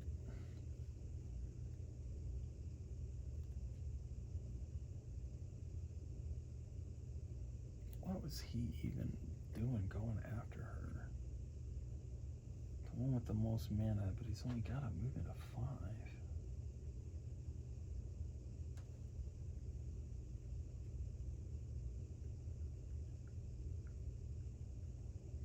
Yeah, he should be here.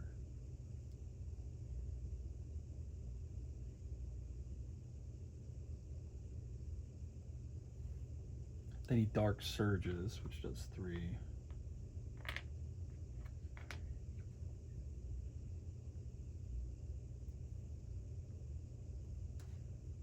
And he moves here and attacks her anyways. But now he is within the range of death, potentially.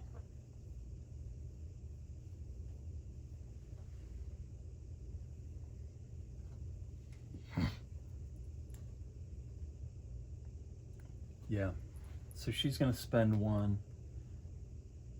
pay 6 hit points, deal 3 damage to 2 enemies. I know this is a little bit messy, but I'm doing my best. It's a lot to track on your own.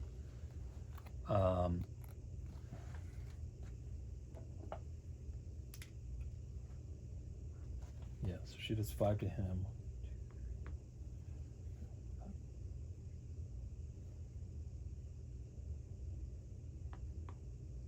I think he's there. And 5 to red.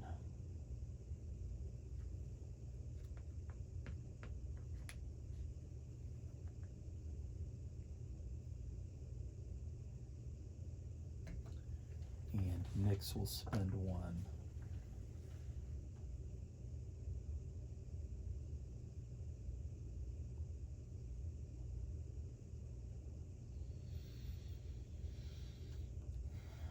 To pay another 5 hit points.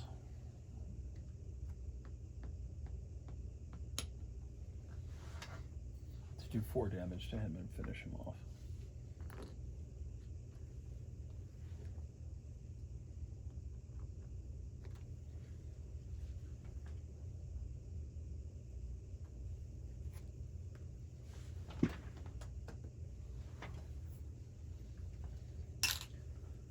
Finishes him off.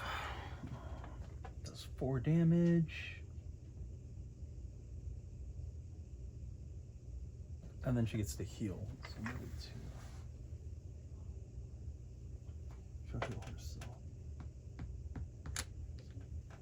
herself. Okay, that takes care of him. And now it's my turn again. After all that wackiness.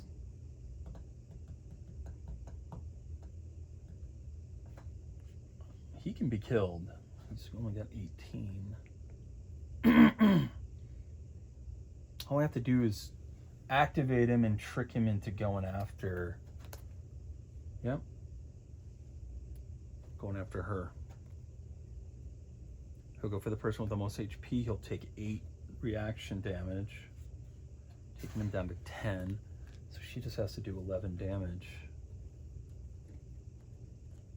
And we're golden.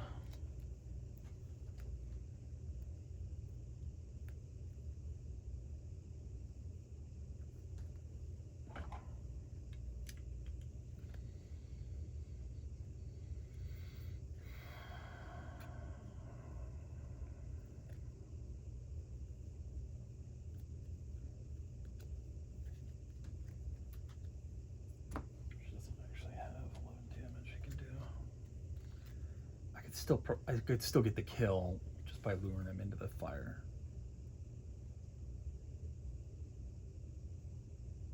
Yeah, but Nyx just has pew pew, which will do it outright. And she gets +3 to the attack roll. Yeah, Nyx is gonna activate. Count it out. Make sure she's within 8. This fucking square. 1, 2,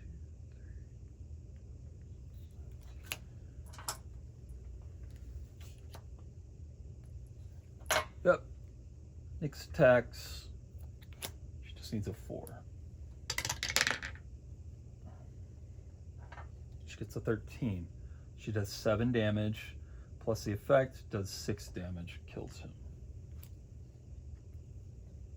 I did not get to capture as many of these guys as I wanted to.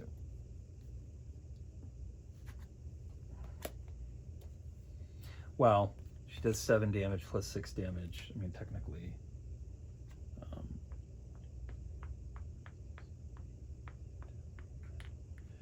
That just does the 11 damage. Nyx is hastened. That ends Nyx's turn.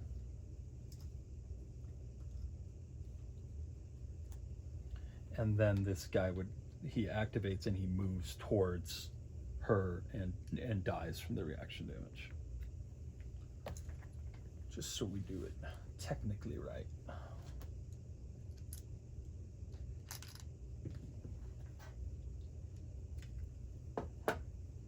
Okay. we've wiped out another room full of guys. Those guys are brutal. Oh, and Nyx takes 4 damage because she's standing on the magma.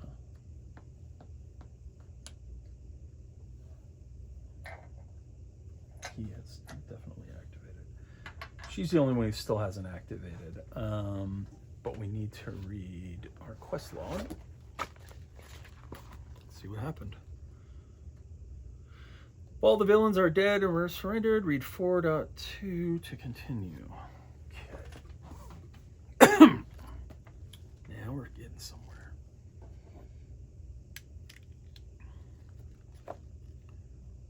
You move between the orbs and the levers. Transfer any hero to square M12. M12. M12. Right there. Okay. I guess I'll transfer next. We'll wait.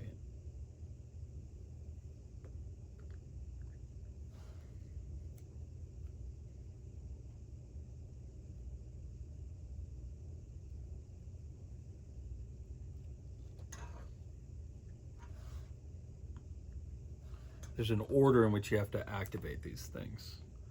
So I have just the hook token, so I get to read 7. Discard the hook token. One of the surrendered orcs says, levers close floodgates so the heavy axe doesn't dive down. Levers close floodgates so the heavy axe doesn't die down.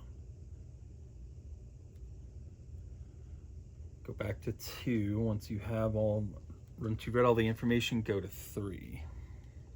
Following sequence represents possible activation orders for the orbs and levers so that they bring the lava axe from the hidden depths to you. And we know that levers close floodgates so the heavy axe doesn't dive down.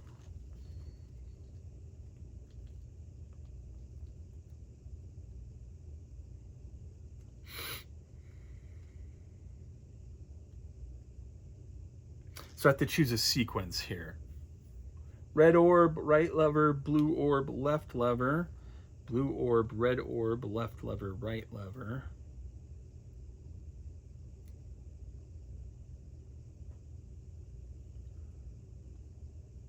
Levers close floodgates so that the heavy axe doesn't die down. Blue orb, left lever, red orb, right lever. Red orb, left lever, blue orb, right lever.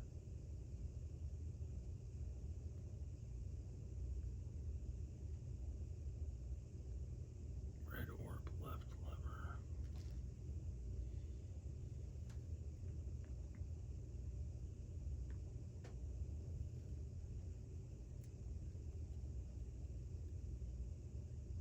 I'm going to go with D. I don't think that I'm going to be right. The correct sequence is the one described in alternative C. If you chose it, take no damage. Otherwise, there's an outburst of magma flood and each hero takes 8 damage. Then go to 8. Damn. All right, so we all take 8 damage.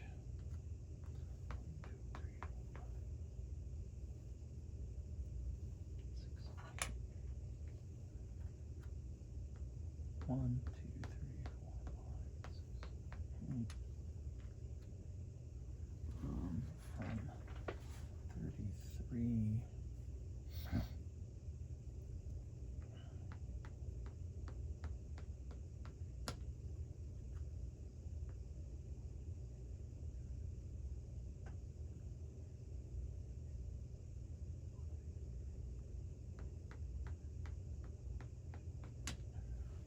Yeah.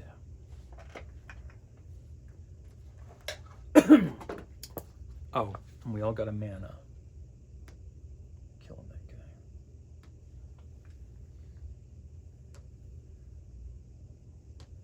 guy.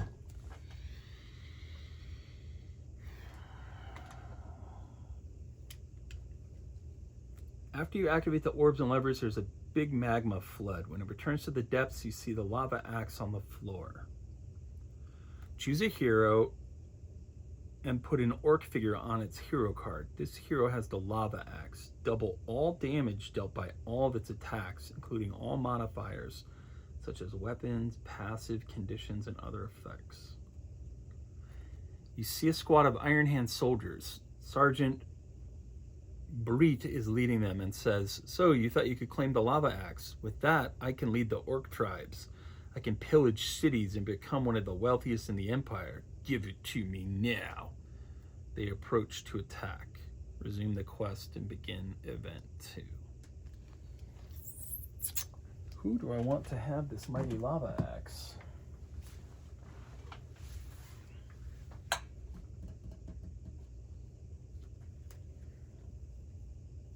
I'm gonna go with Herodotus because he's got giant form still, which could wipe out like 6 guys if it hits that hard. Because what did it say the lava axe does?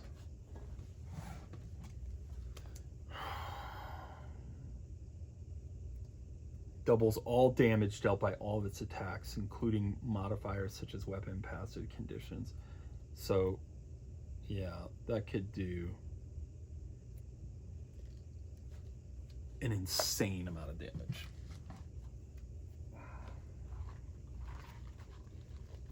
Now some fucking Iron Hands show up. Remove wall for 1.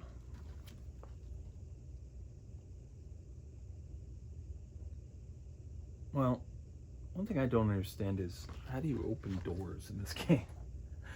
Is it just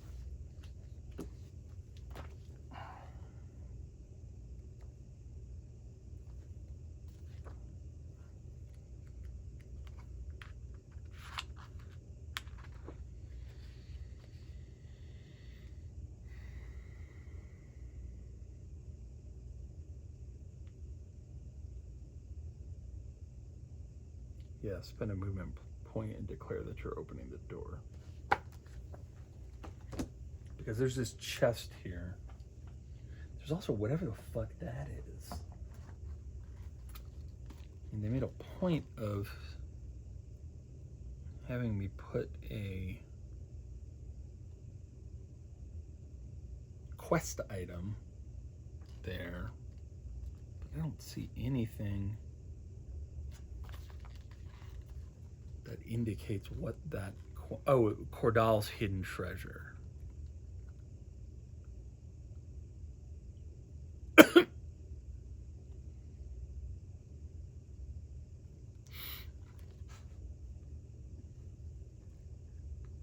All right, remove the wall 4.1, occupying squares.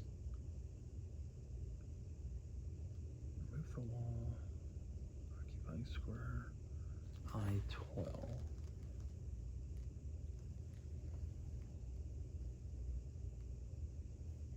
All right, so this is tricky because I didn't use the exact spacing.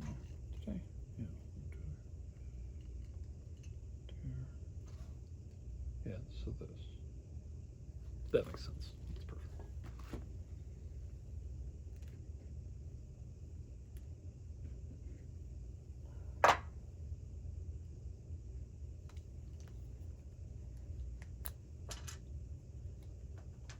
It's a little bit trickier than it would be with, you know, the walls that they provide with the game because they don't connect together. But the whole setup is also more stable with the walls that I'm using.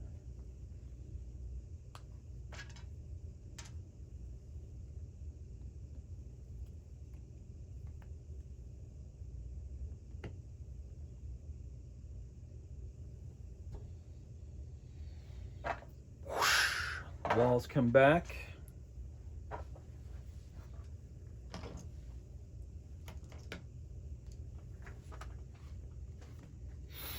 And who the fuck are we facing? Guard 3. There's a sentinel, 2 sentinels, a sniper, and the boss. I have to kill them all to win the quest. Holy crap, he's got 140 hit points. Imperial Sword. All right, so this is something they did in the previous game that I thought was really clever. It's actually a little annoying here because of the existence of these enemy cards, which weren't a thing in the old version, but they put the stats for bosses in the book. I could go either way with it. It would add a bunch of cards because, like, you know, there are so many bosses, which is just more shit to organize and more expensive and whatnot, but it's not the most awesome thing that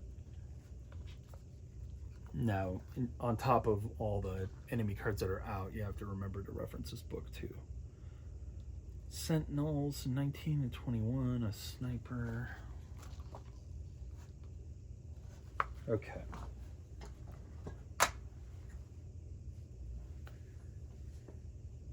'25, 19, and 21. Back to our little book, which I have off screen.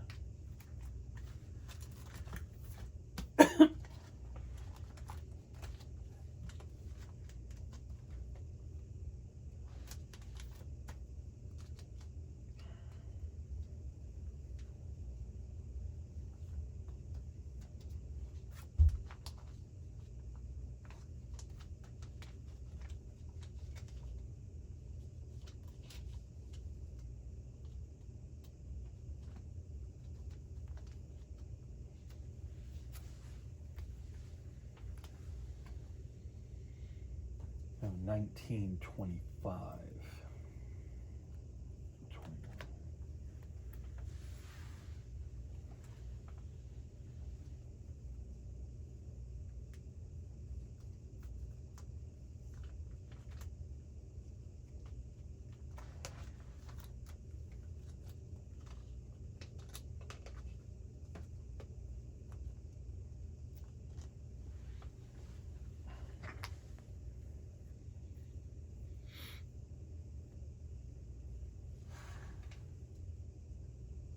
It's 25 orange.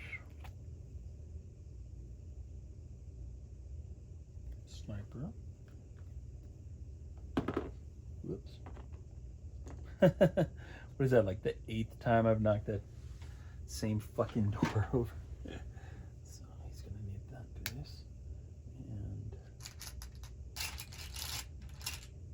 that token goes out on 55. Mm-hmm.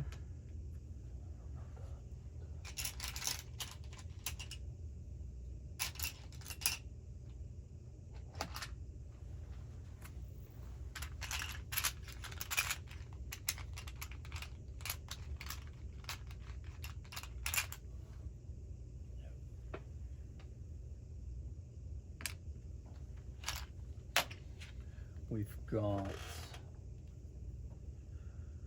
red 19. He's got 50.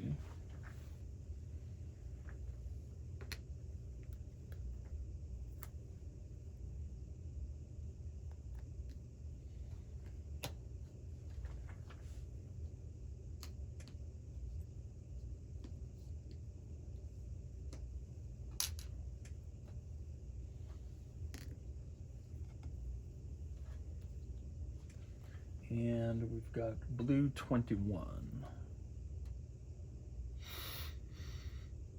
He's got 52.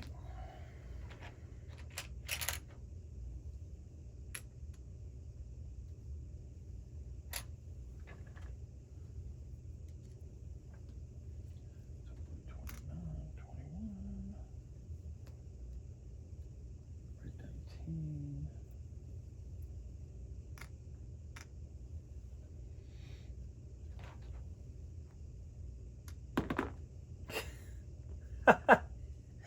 Oh my gosh. I hope somebody's keeping a count of how many times I've knocked it over. That's got to be at least 4. See, because this is the problem. So right off the bat, I can't easily track this guy's activations because it's in this book. He doesn't have a card, so where am I going to put... Do I have to have this book out on the table for this already expansive table gobbling game, you know? It's kind of shit. The warlord figure. Right, that's one of those weird ones that isn't a real thing.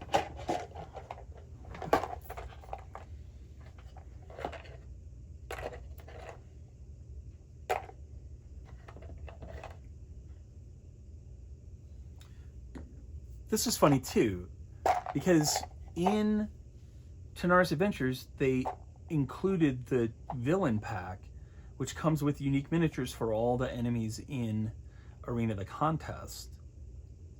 But they don't have unique miniatures for all the enemies that are in, all the bosses that are in Tanares Adventures. Like, there's just some very goofy decision-making processes going on here. And of course, there's no indication of like what color. Is it black? Let's get some black. He goes there, but I don't believe that I have black pieces or black trackers. I have the next best thing, which is gray, which is what I'll have to use, I suppose.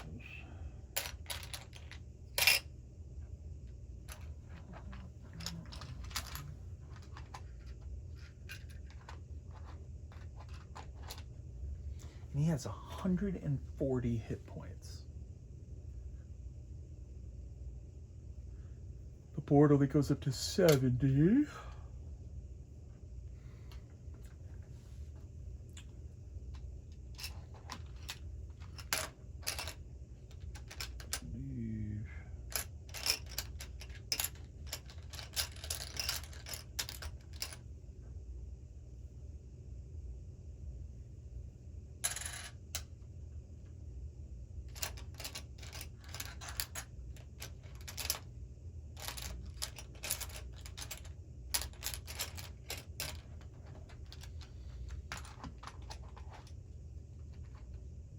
I know that there are markers for this stuff.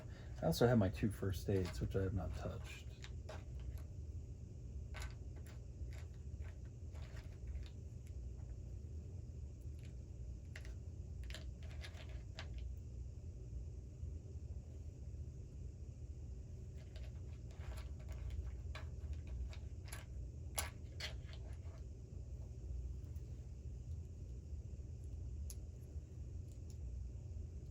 Where is my other fucking first aid token?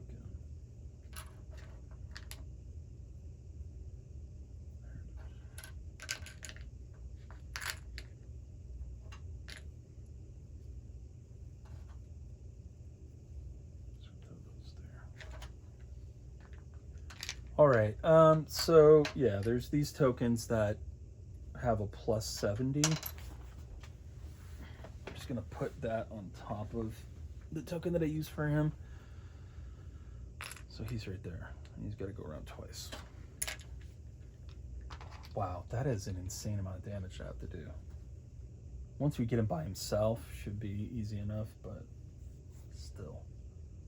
These guys are all numbered 1 through 24. Pretty easy to find.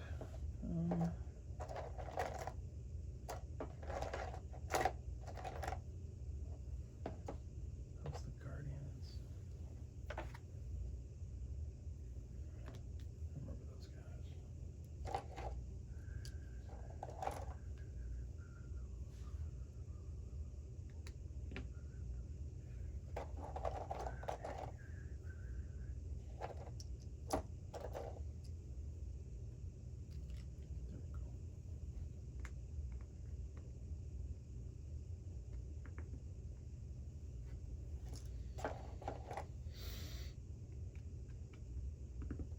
What a cool experience of playing this, though. Like, that's such a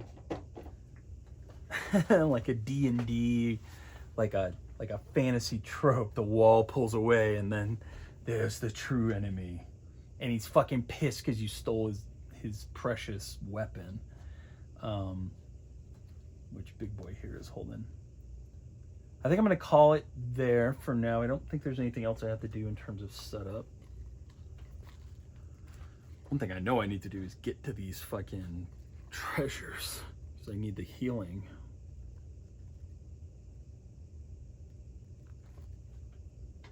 I will not be increasing my Kemet Hunt level this round, I don't think.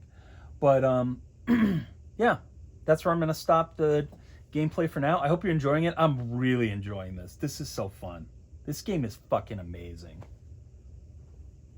I waited and waited for years for this thing to show up.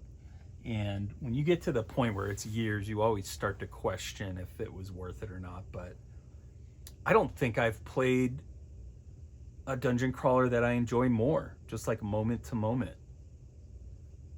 There's a lot of oddities in the rule book and stuff, but none of that diminishes the fact that this game is like one of a kind. Oh, technically it's still her turn, and they all need to activate. Well, they're in guard mode. Is the boss in guard mode too? Yep. Okay, they're all in guard mode, so they won't actually do anything. Nyx or Yemi still has her turn, so at the very least she will move. Well, I mean, she's got a full turn. She's gonna go get these treasures. She's got a movement of 5, so she's gonna go 1, 2, 3, 4, 5. She's gonna do another move action to open the door. 1, 2. Interact to grab the treasure and immediately use it.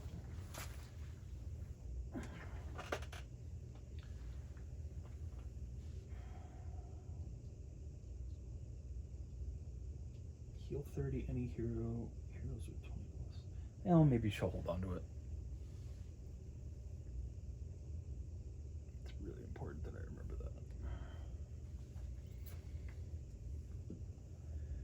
And then interact to take Cordal's hidden treasure. By removing that, we all gain 2 mana.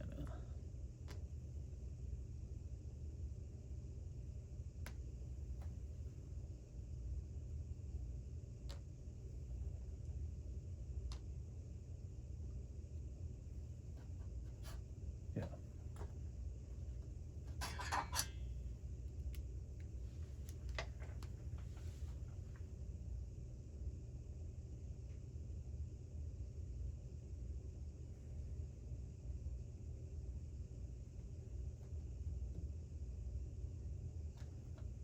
Nyx is going to spend a mana to heal 3 a hero.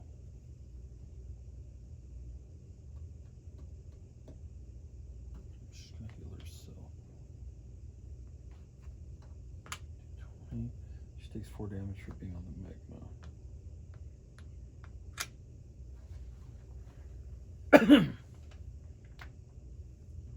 And I cannot recall at this point, it's been so long, if Nyx took that 4 damage or not. So I'm just gonna call it.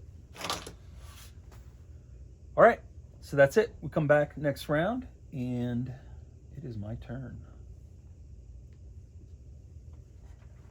It's gonna be very dangerous, because attacking one of them is gonna activate all of them. And I'm assuming that this boss is insanely powerful. He's only got 5 movement, only 6 defense. He does 20 damage on his attacks. He gets +3 to his attack rolls, and he's blessed.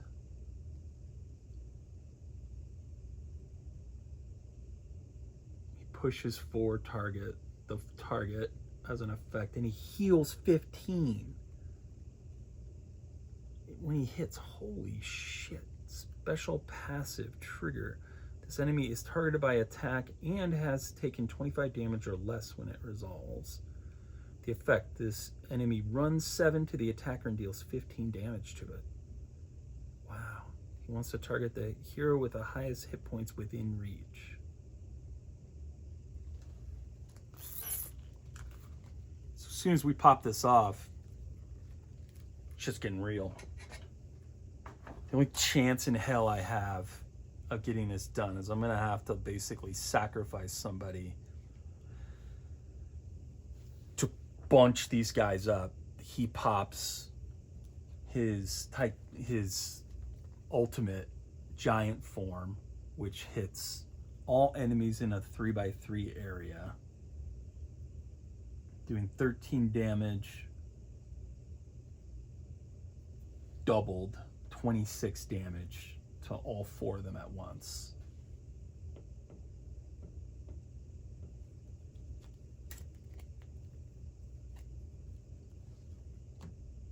Just in terms of like, how the fuck do I kill all these guys? I think that's like all I've got. And he is so powerful. Fuck.